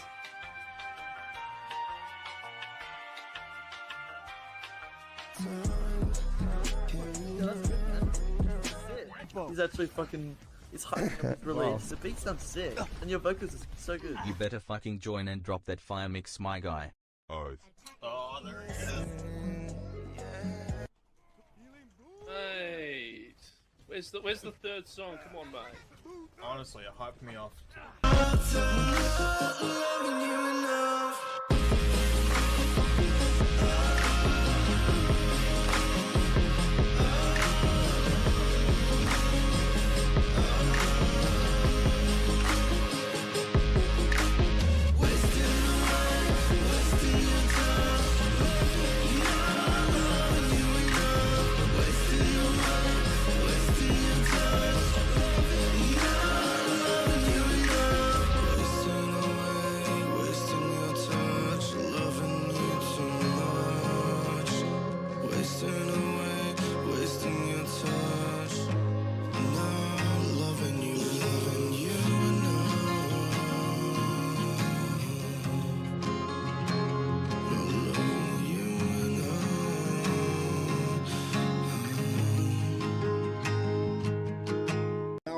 much anymore, and that was the best beat battle on Twitch, and now I'm stuck here. Just kidding. Love ya.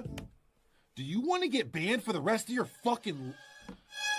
Do you want to get banned for the rest of your life? It's not a funny joke. It's not a funny joke.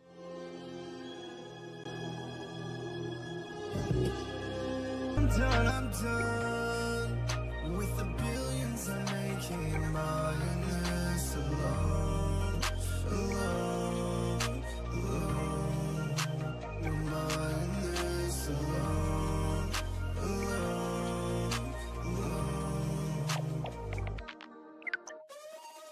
I'm done for the rest of my life. Done with singing the melody. Done with the tears in the water. Can you save my life? If you can save me, then help me. I'm done for the rest of my life. Done with singing the melody. Done with the tears in the water. Can you save my life? If you can save me, then help me. Singing it loudly, only allowed them to go on and proudly destroy the boundary. The draconian laws, it's never enough, you'll never give up. Alone, mindless, alone,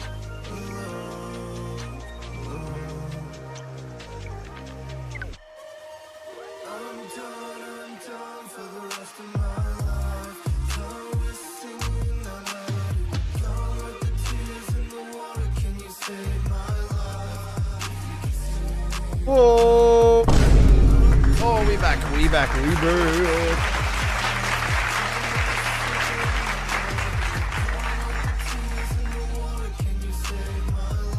Oh, we back, baby. We B to the A to the C to the K. Oh yeah.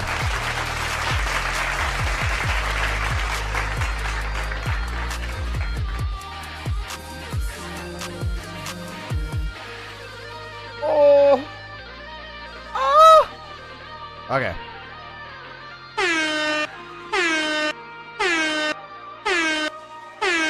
Hey, look at the birds. Look at the birds.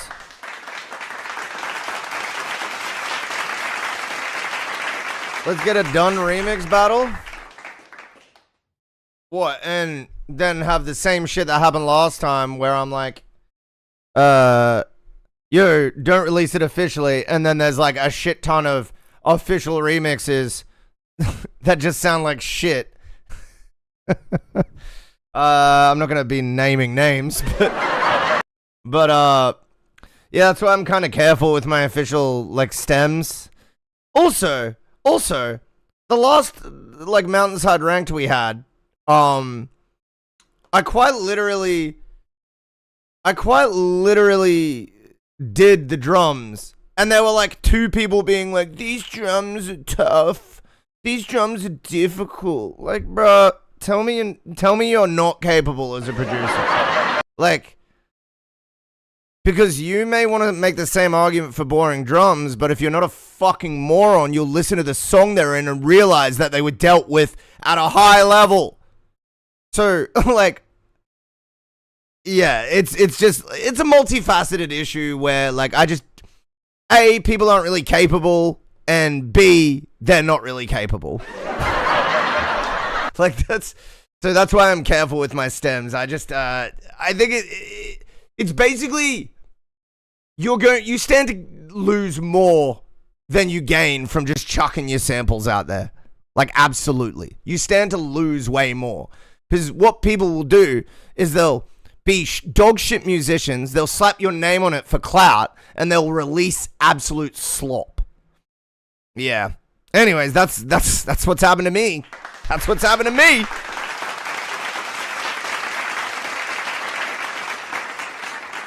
And I see it happen to lots of other people, and yeah, ultimately I think it just hurts their brand, having their name on shit that sounds bad.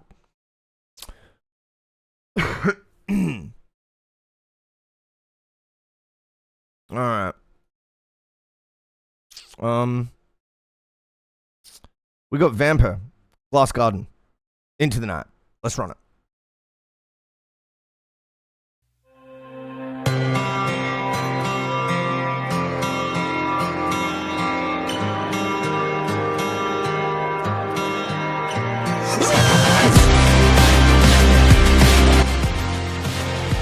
Sorry about that. Shout out to Linkin Park. Every once in a while, I sense the world turning beneath my feet. One day, it might crumble away, leaving me in a free. Bro even sounds like he was heavily influenced by Linkin Park. Let's keep listening. Fall of defeat. For once I fall, they will try to take it all. Pictures in my life flash before my eyes, but I won't give up in that final fight. When the colors fade, turn to black and white, I will go violently into the light.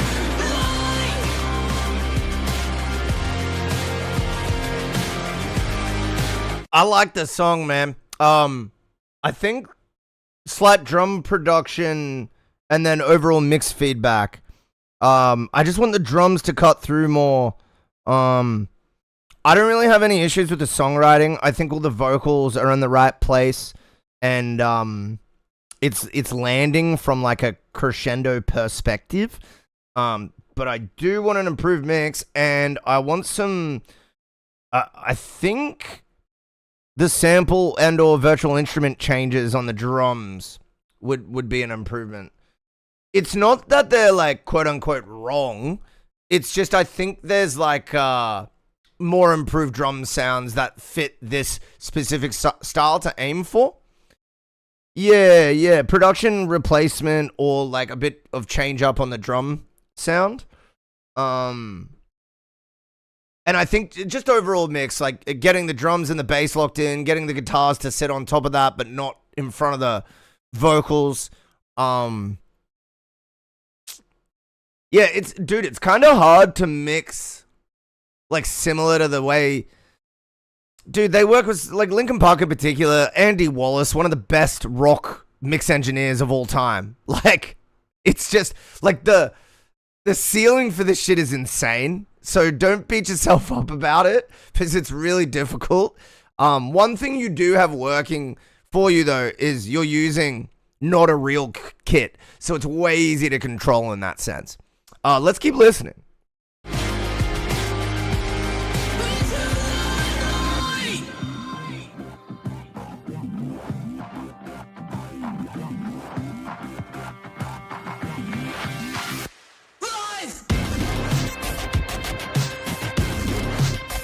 Oh yeah.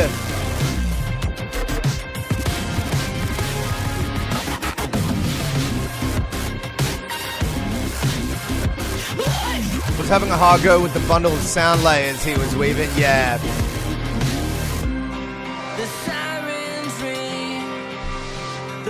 It's tough to manage because that's why I mentioned Andy Wallace and Linkin Park, because when you look into a sound like this, there's so much production and writing that goes into this. There's so many layers in your typical like new metal song because they've got screaming, then they've got clears, then they've got harmonies, then they've got ad-libs, then they got backing, then they got fucking 3 guitars, layers of guitars, then you've got like the effects and the sort of DJ layers, which are like maybe 5 to 10 layers. Then you got your bass and your drums, and you know, mixing bass, drums, guitar, and a vocal is already sometimes a challenging thing depending on like the composition. But you know, like this genre is largely a product, this genre being like clarified and mixed and sellable, you know, mass marketable. It's largely a product of us having the technology to mix it. Because I strongly believe that Like, a genre like this just couldn't have been proliferated in, for example, the late 60s or whatever. Not only because we didn't have the technology, but let's just say we somehow magically had DJs before we had, like, digital recording equipment or whatever, or, like, analog recording equipment. Let's just go back even further to, the 40s, right? There's no way that you could have mixed this in a way that was, like, agreeable. It would have just always sounded like shit. So, like, you can't have compositions like this without advanced mixing. And I think that's what we're running into here, is this is, like, still a mix that, like, shows all the ideas. It's still a mix where you can very much hear everything.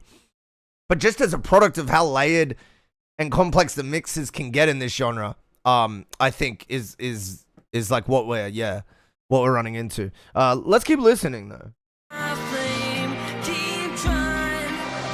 I'm too strong in the mind. Your chronocyte will never cut my line. For once I thought they will try to take it all. Pictures in my life flash before my eyes. I reckon slightly or like high cut or like high shelf the backing harmonies. You don't really want them having as much like high end as the main vocal. Also, I think they're already doing this, but don't be afraid to have them like a little bit like out of like not the exact same timing as the mains. I think again though, I think you're already doing that.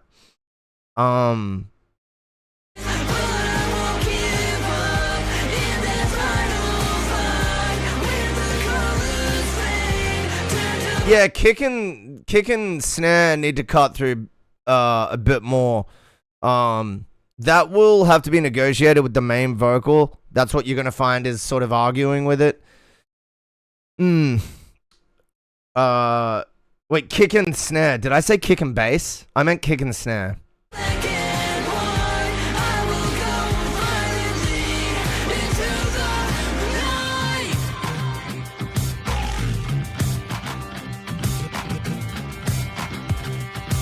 It's funny because as soon as you drop to like just guitars and like what else is in here, like effects, the mix like instantly fixes itself, which is why I know you're onto something good songwriting wise. Because as soon as we have like an easy to negotiate mix scenario, it all just sort of comes into order in my brain, and I'm like, okay, here we go.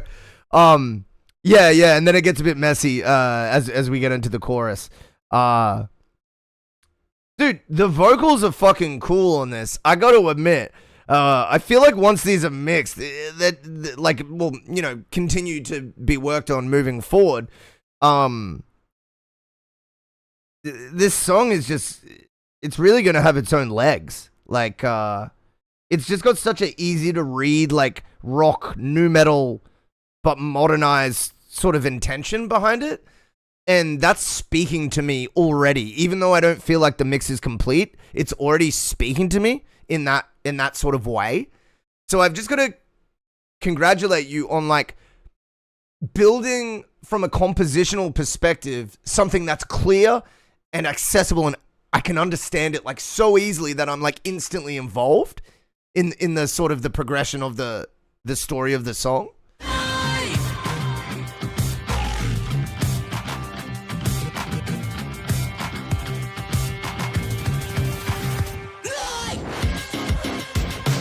Yo!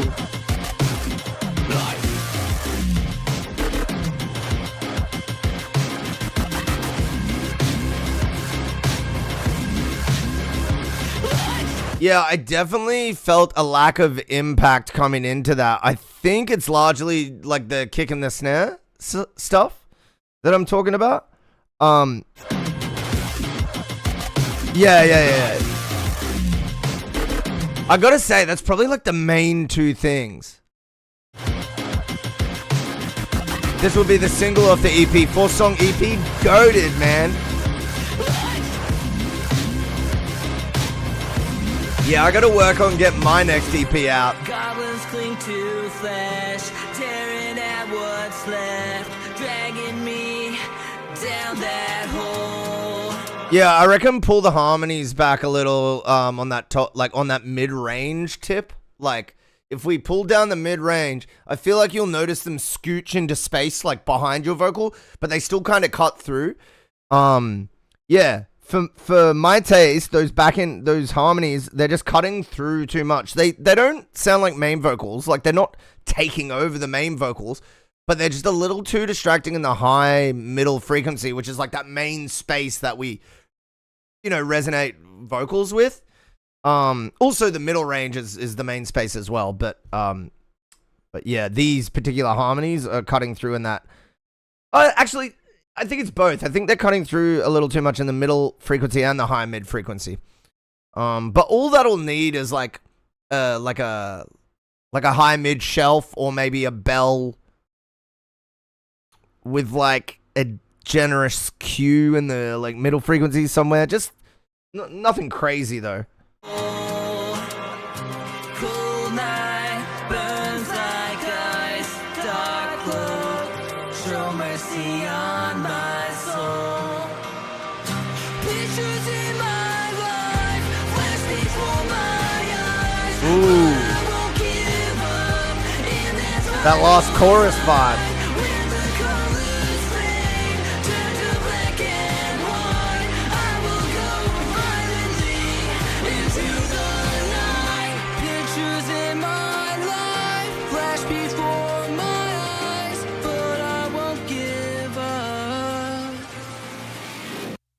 Yo, let's go.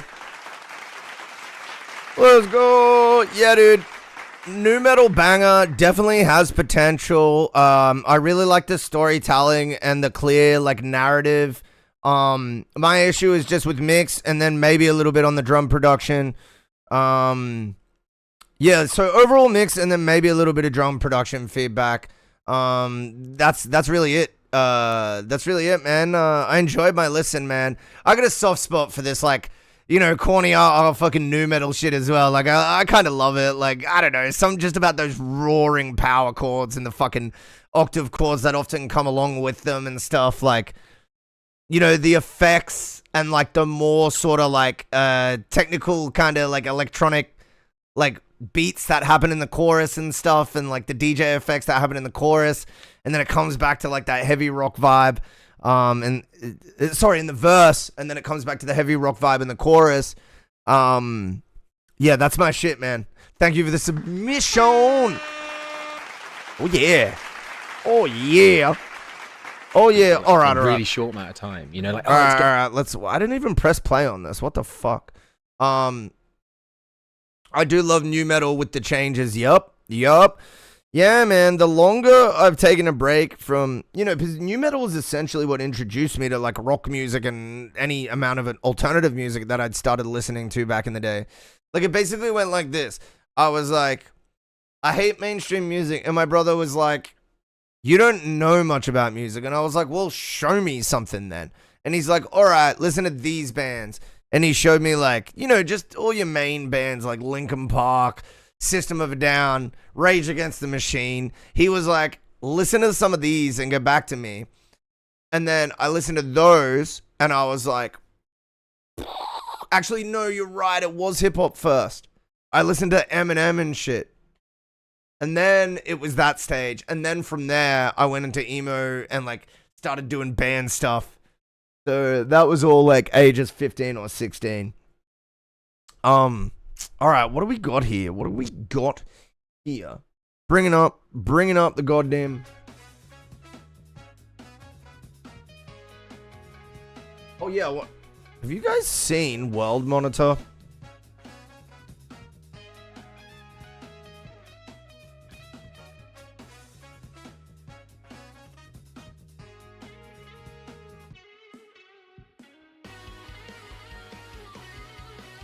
Black Eyed Peas and Eminem? Yo,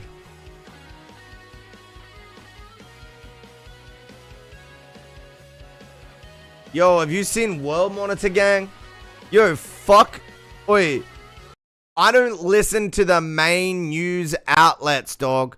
I connect to world-respected organizations via the same or similar APIs that the government uses, we connect to markets and economies just as the news did, and then we get feeds of specifically what's happening as per those sources. Fuck the news. I don't watch news anymore. I just know what's happening. Wait, get World Monitor. You will not be propagandized as heavily, and it will enable you to get your news without the headache, man. Without the fucking headache.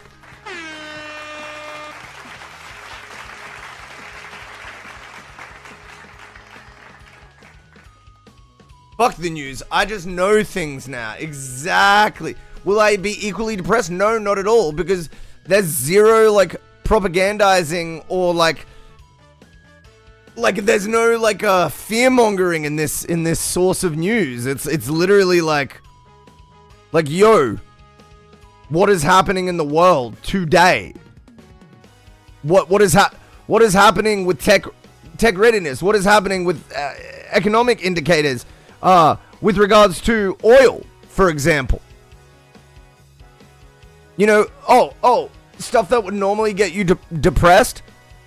Let's look at Iran attacks, but not through the lens of fear-mongering fucking companies. How about through the lens of literal live feeds that are there, so we get a real glimpse of what's happening real time?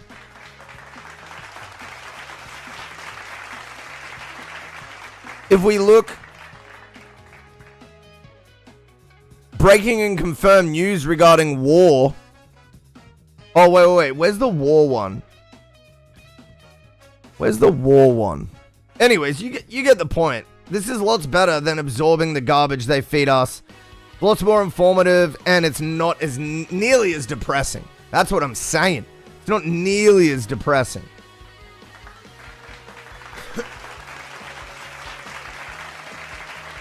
This is my home lab, bro. Does it say anything about the moon getting hit soon? Not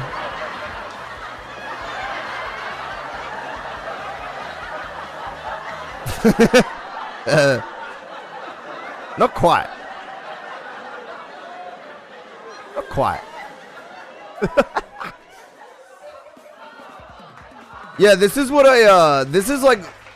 that's what I use for, like, I have, like, a home server thing now that I, use for, like, you know, like, that sort of thing, plus, like, I don't use, like, AI as far as, like, online AI. I only use, like, local. I got a machine back there, it's got, like, 48 gigabyte of DDR4 RAM, and, it honestly runs... So I don't know if y'all knew this, but they're kind of selling you a lie in the sense that the parameters that are reported for these big companies to be running on, and like the models that they use, they don't even tell you the real parameters. And they use techniques like parallelism to like spread computing power across like devices. So I guess what I'm trying to say is, don't let them fool you into thinking that having an AI at home is going to be useless, because I've got 8 and 14 billion parameter models doing great things for me, and overnight when I get it to do deep research, I can use 32 billion parameter models, and they do answers just as good as the big guys. So, you know, it's a little extra wait time. I might have to wait like a minute or two for a response or whatever.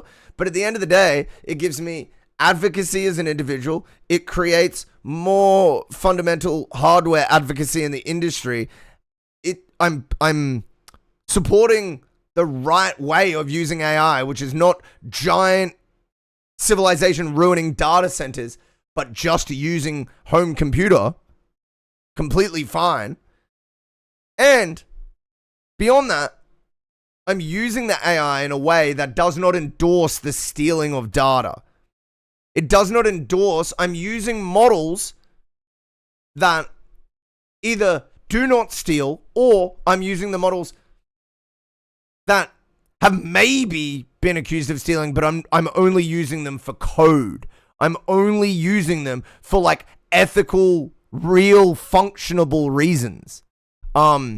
A lot of what people do with AI is just stolen data. It's got nothing to do with, oh, I did this. It's literally just a liar and a thief being convinced by a bullshit corporation that they are not. Yeah, in fact, most AI users are that, I've noticed. Most. Like, you have rare examples like Rotten here, who's like, oh, no, I play guitar, and then I'm good at guitar, and then I use it in a way where it's just expressing my writing in a more finalized way. That is just not that is not a common stereotype. That is like, I would die for people that use AI to use it like that more often. This is the more common use case. This is the more common use case. It's mine. I did it all.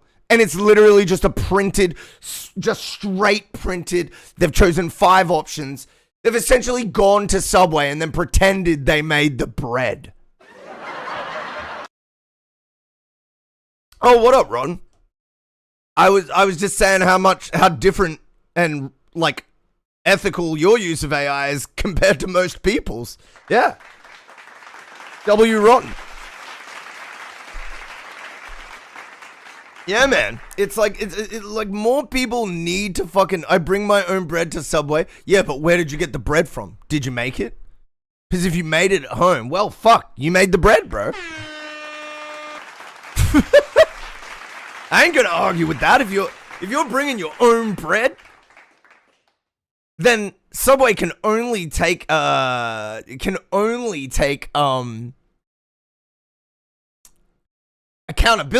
for the toppings.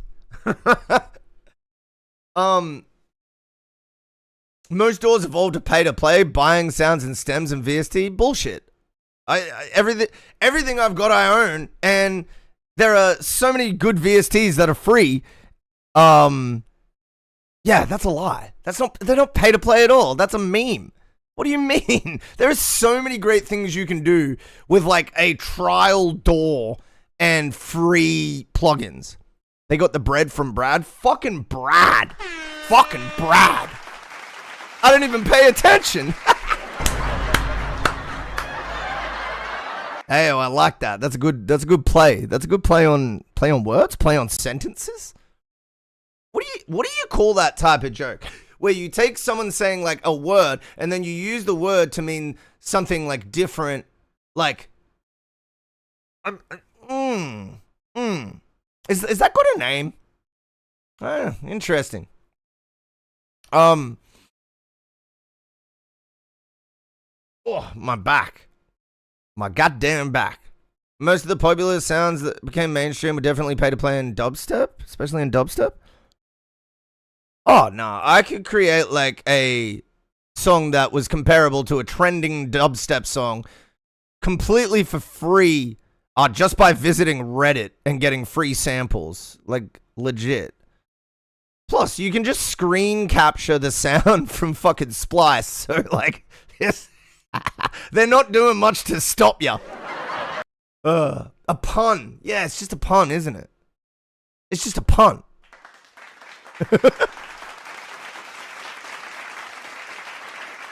All right. Let's sit back and have a watch and continue chatting, I guess. We're looking at how the 2 producers that worked on Charlie XCX's stuff, helped her achieve the sound that they got. Get super heavy for a second and then... Which is another word for bread. No, isn't that pan? Isn't pan bread in Spanish? Am I tripping?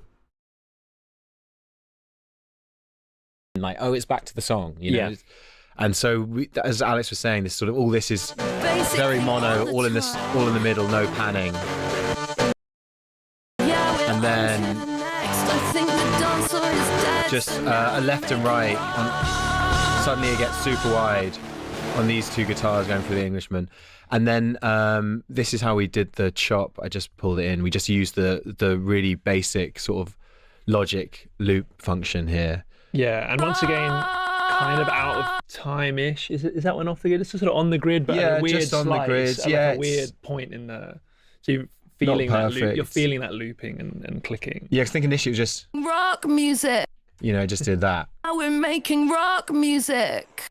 And then, you know, obviously we took that and then just, leaving in the click. Rock music. And then that's the sort of vocal production technique then we could use and throw in other little bits, like we were saying, we used at the end of. I think there's a few other moments where we're doing a lot of that strange looping and also time stretching, like not so great logic time stretching happens on certain words. And then also on guitars as well. I mean, that's it, like the guitars on Wink Wink, for example, and on Card Decline, there's a lot of those strange loops where they're slightly out of sync, which is using that function. So it's that. But with this one, it's so fun because I think. Here to clear the air, I stand by my views. Yeah, I stand by mine as well. As long as you're, as long as you're okay with the fact that we disagreed on yeah, as long as you're okay with moving on from the fact that we still disagree on that, that's fine. Yeah, I don't mind. We were doing it, you know, I mean, I love vocal chops anyway, but it was really part of the session. You know, it was like, it really feels like part of the performance. It's something being chopped, you know. It doesn't, I've done other vocal chops where, you know, it becomes a whole like really meta thing and you're creating a new thing. This one really just feels like an extension of the kind of hook and performance that you were doing. And then we did it in the room like, oh yeah, great, this is going to work, you know. And as you're doing that, are you saying, Charlie, right, yes, that's it? Exactly. No, we're sort of, you know, that's it. So Alex is like playing around with that. Yeah, this is what I wanted to know about this session is, are they mostly sitting in the, if I start leaning right, what are you talking about? What? That was never what it was about. It was literally me crashing out because I have like medical issues and I was just feeling the pressure of life, and it was you saying, shut up, because other people have got it harder, so you shouldn't be bitching on your own stream. Just to be clear, that was the situation. So it had nothing. So what are you talking about leaning right? What's that about? You go, oh, that's cool. And then I'm like, are these chords cool? Are you hearing anything on this? And you're like, yeah, that was nice, or not. Or it's very much like we're all working it out together, piecing it together in the moment. Yeah, and I think with this song and the sort of more kind of like guitar heavy sort of, I guess, more overtly guitar heavy songs, there's always this conversation of like, okay, we want it to, we're not really thinking about like rock v not rock, but there is this thing about like not rocking out like too much that you know, it's like that was sort of like a personal rule. Yeah, I get what she's saying. Right wig leaning? You mean wing? As in like politics? That like it was important to me, and I think kind of you guys kind of got on board with that a little bit. Like, I don't want to throw you under the bus for the rock fans out there, but you know, I was gonna say we got front bun for days, but that's more of a center. That's more of a center. That's more of a center. Oh man, I ruined my front bun, dude. Fuck my life. It was just like a thing of like it couldn't like rock the out front, dude. Dude, the front. Too much, which is maybe perhaps why like Playboy Bunny, a B-side that we had, that was like almost on the record for like it was like going on and going off, and I think I was gonna say, yeah, it's pretty important that they didn't go like too like too intensely rocky. I think she was right in having that sort of idealistic thought, which was like, no, it's not idealistic, but it's that thing of she didn't want to seem like stereotypically hyping up rock too much, and I think it's important to be careful about that. Oh hey, I remixed something from AJ Cook. I bet he hates it, bro. You would just have complete fatigue at the point of being AJ Cook. AG? Yeah, you would just have complete fatigue. Like, if you're one of the most famous producers in the world, you're just going to be so sick of people remixing your shit. I just can't imagine how you would not get tired of it. Like, I don't know. I just can't imagine. went off for a few reasons, but like one of the reasons was maybe it was just like rocking a bit hard. I think it's that thing. I mean, we were talking about, yeah, exactly. You know what I mean? I know exactly what you mean. I think we were talking about that as well. Is like not trying to take on this like fake tough, yeah, macho, like, macho thing. yeah. Of, like, oh, now I'm doing rock. Like now I'm part of the rock scene. Yeah, you know, nightmare. Like what a nightmare. Yeah, right, exactly. I was saying about it, but I feel like I was never worried that was going to happen. At what point are we going to like? Yeah, people taking stuff, being like, "Look what I did," and I was talking about this earlier. Like, that's the kind of problem with being very like, who cares about stems, is no matter what you ask people dealing with the stems to do, if you have like 10 or 20 people using those stems, your name is absolutely going to be put out there in a way that does not represent you. And from then, you're essentially asking people to do something people on the internet never do, which is like respect the rules. So it's just never really going to end well unless you're careful with your samples. I think this changes when you're a popular artist to the point where there would be like an overwhelming amount of good remixes. I think at that point it might be a little different, meaning the bonuses you get are like good enough to take that risk of having a bunch of shitty, or maybe not even shitty, but just remixes you don't endorse out there. Then who cares about AI? Same difference. Wait, about AI remixes? No, absolutely. You should have the right to do takedowns or like not allow people to remix your stuff, just as you should have the takedowns occur and not allow people to do AI remixes as well. Yeah.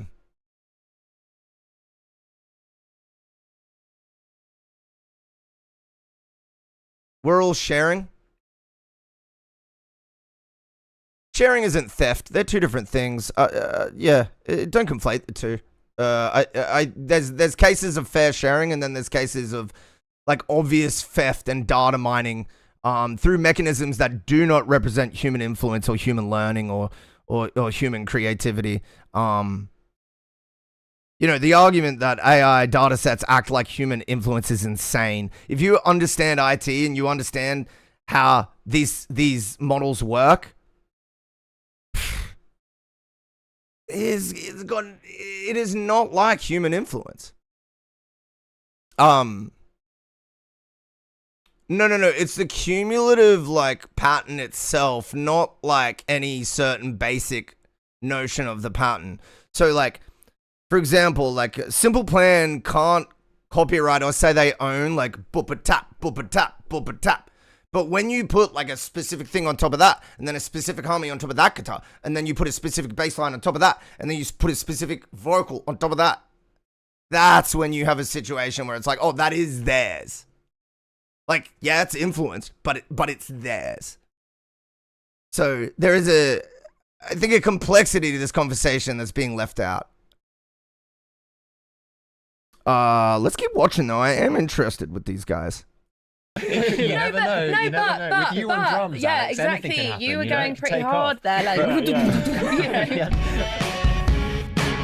Is there anything else we should hear from the track? I'm trying to think. I mean, yeah, there's sort of nice details in the outro. Just sort of, I think, yeah, these sort of very crunched backing vocals sort of become a feature throughout the song, which is kind of cool. Like quite like. I mean, that's actually Butch Vig. With this strange steampunk plugin, which is slightly undermines our point. Yeah. Ed Sheeran, I saw that court case. Hey, that Ed Sheeran court case. Remix tracks usually don't have a lot of drums. Yeah, that's fair. I mean, that just means you like tracks that don't have a lot of drums, or at least you like to. Is that just, oh wait, that's out of utility though. You won't be able to put drums under them easily, right? Yo, what up, Metro?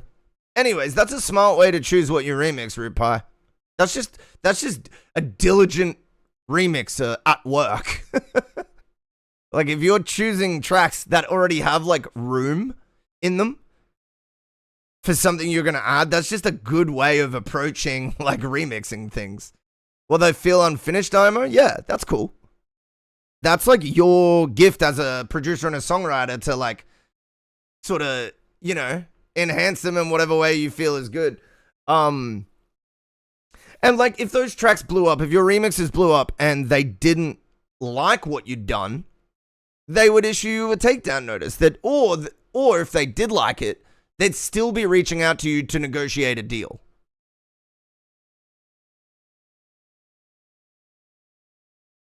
I'm struggling to make my tag, and it's irritating, meaning like the little tag that you do on each of your songs. Ignoring that. But that's kind of fun, those kind of details coming in. And like that. And again, Altar Boy, isn't it? It's the Altar Boy and having those really hard pans. Yeah, and also just to the slightly side. too loud in a nice way. Exactly. You know, the sort of hierarchy of the mix is also playing with a game with. But that's also that's another thing that Tusk I think does really well with another album we're talking about, which is just some stuff feeling way too loud, other stuff feeling really kind of too quiet and buried, and the confidence of that. And I think that's very reflective of the way that we write and work on stuff. You know, it's like those kind of decisions can stick in a way that hopefully retains. Get someone else to do it. That's actually a good idea. Like, and it's cheap because it's like they're just going to be doing a bunch of things. But this is a smart idea, Metro. Is like you can just reach out to people for like $5-10 to do you like a small set of tags and give them like your audio and be like, hey, can you do this but like better in your way? And it can be cheap too. Yeah. And there's tons of people on like Instagram and shit that will do like vocal tags and have like cool production chains. And again, it's really cheap, Metro, to get people to do this for you. It's really quite cheap. Its energy. And then again, just this final bit, we again using that Altar Boy, it becomes like the lead at the end and really pretty loud. You know, these BVs are now they're like, which used to be just, you know, it's just that. And then just distorted and just taking that little thing. And also, we're intentionally not cleaning it up too much either. Exactly. Like all the extra artifacts created by Altar Boy and that setting, and then just like, you know, we might compress it a little bit for range, but we're leaning into all of that sort of extra. But I deleted it. Yeah, that's fair. Is it like?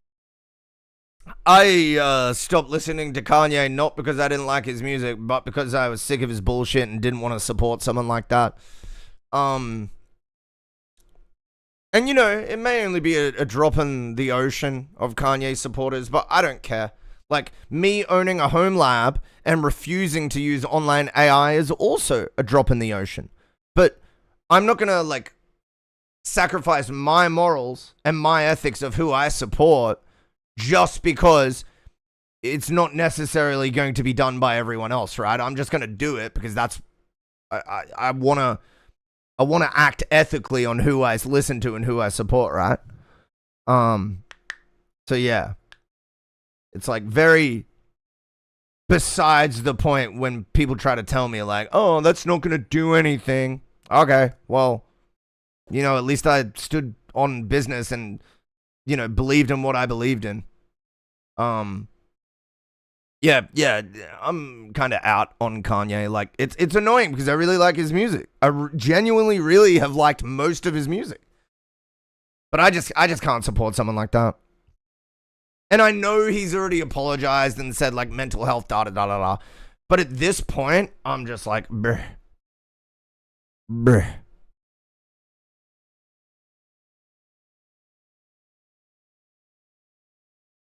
Oh, dude.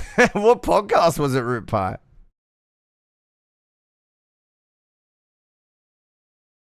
Now I get to hear Metro Track to see how a tag would work. I'm interested.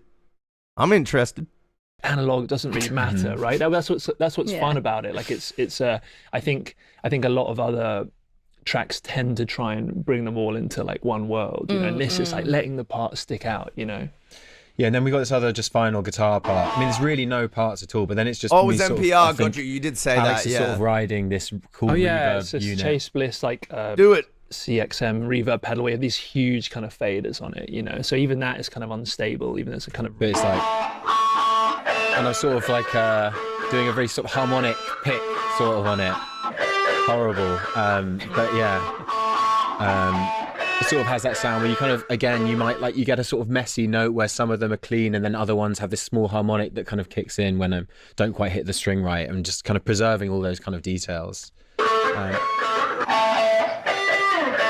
And the fun thing is, because like I said, we're just recording at pedal to DI. We've done that decision in the room, like with Charlie, and that's just locked now. That region, we're not going back and re-performing that. We're not going back and let's do a reverb shoot out of all of that. It just becomes the fingerprint of that exact part of the song, Totally.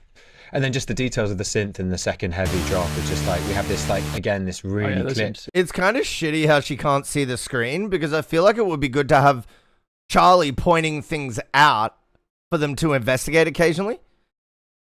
Because people care about the message of Charlie. They love what these guys have done, but they care about the messaging that comes with Charlie's artistry. This sort of white noise, which sort of works with the cymbals so well when they come in, and fills in that space, and then with that lower one just to give it. Oh, cool. So these are the layers of their synth bass, their middle bass sound. So this is the clear middle bass sound, this one right here, and then this one is the air on top of it. One Mini Moog and one MS-20. Exactly, yeah. So then just all together. I think there is actually a bass as well that we recorded, just a really simple bass. Just, guys, pay attention to the simplicity of their chains as well. Look, compressor. They got a tuner on there, and then it's just EQ. All of this is sample selection. All of this is instrument selection. Is being a producer that sits there and goes, what is right for the song? There's not an insane amount of mixing going on here. It's just great sample and great instrument selection. Very pure. Not particularly exciting, but yeah, and then it's all together. And you've got the tuner plugin on as well. So we did do some tuning. So yeah, that's that. Amazing.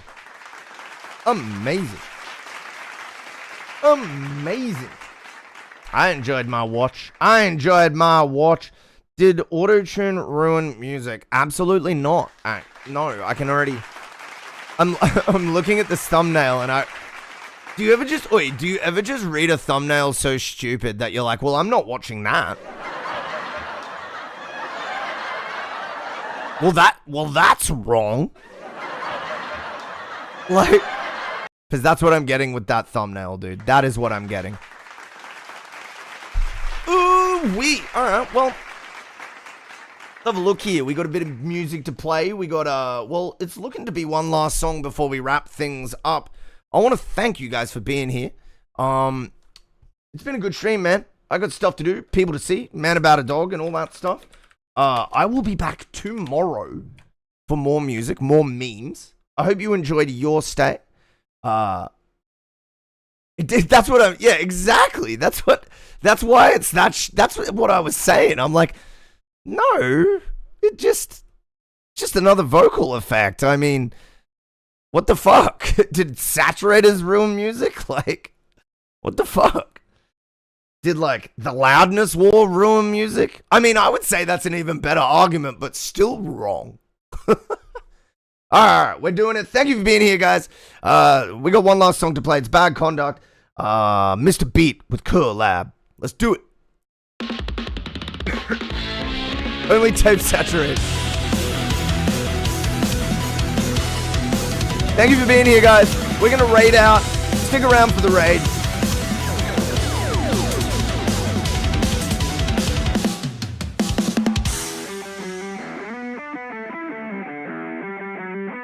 Okay.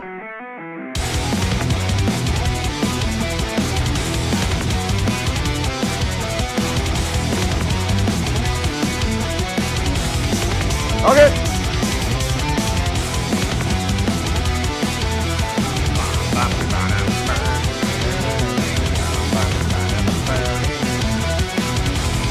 Cool riffs. This is not my tune. Gotcha.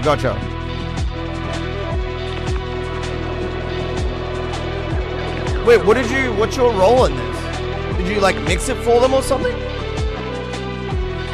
Or is this just a song you like that like your friends did or something?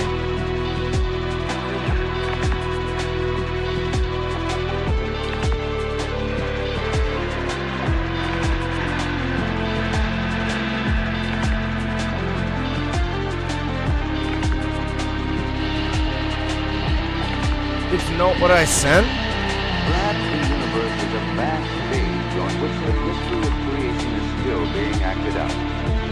Two intelligent beings inhabit this dark depth. This is definitely what you sent. As we yearn to hear a voice from afar, many astronomers feel that it... Oh, dude, I'm just not playing. I'm playing a different track with your track up. My God. I don't understand why it is that when I open a complete new window, what is in the play transport on SoundCloud is the last song I listened, even though I'm opening a different song's link. So let me get this straight. Expected behavior on SoundCloud is to save the track you last listened to, even though you're opening a completely different track's link. Bro, fucking SoundCloud, man. That shit's dumb as hell. Alright, here's the actual song from... Here's Bad Contact's actual submission.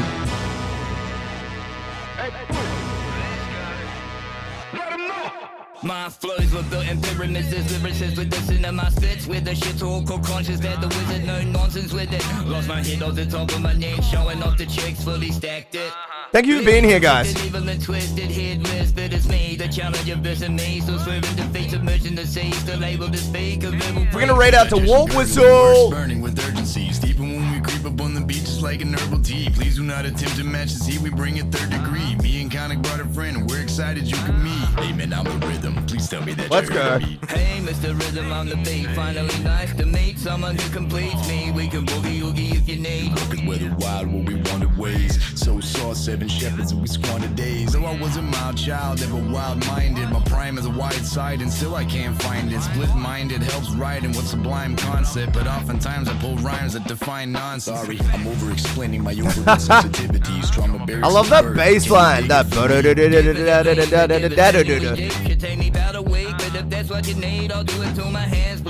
Thank you for being here, guys. We're gonna raid out to Walt Whistle. Stick around for the raid.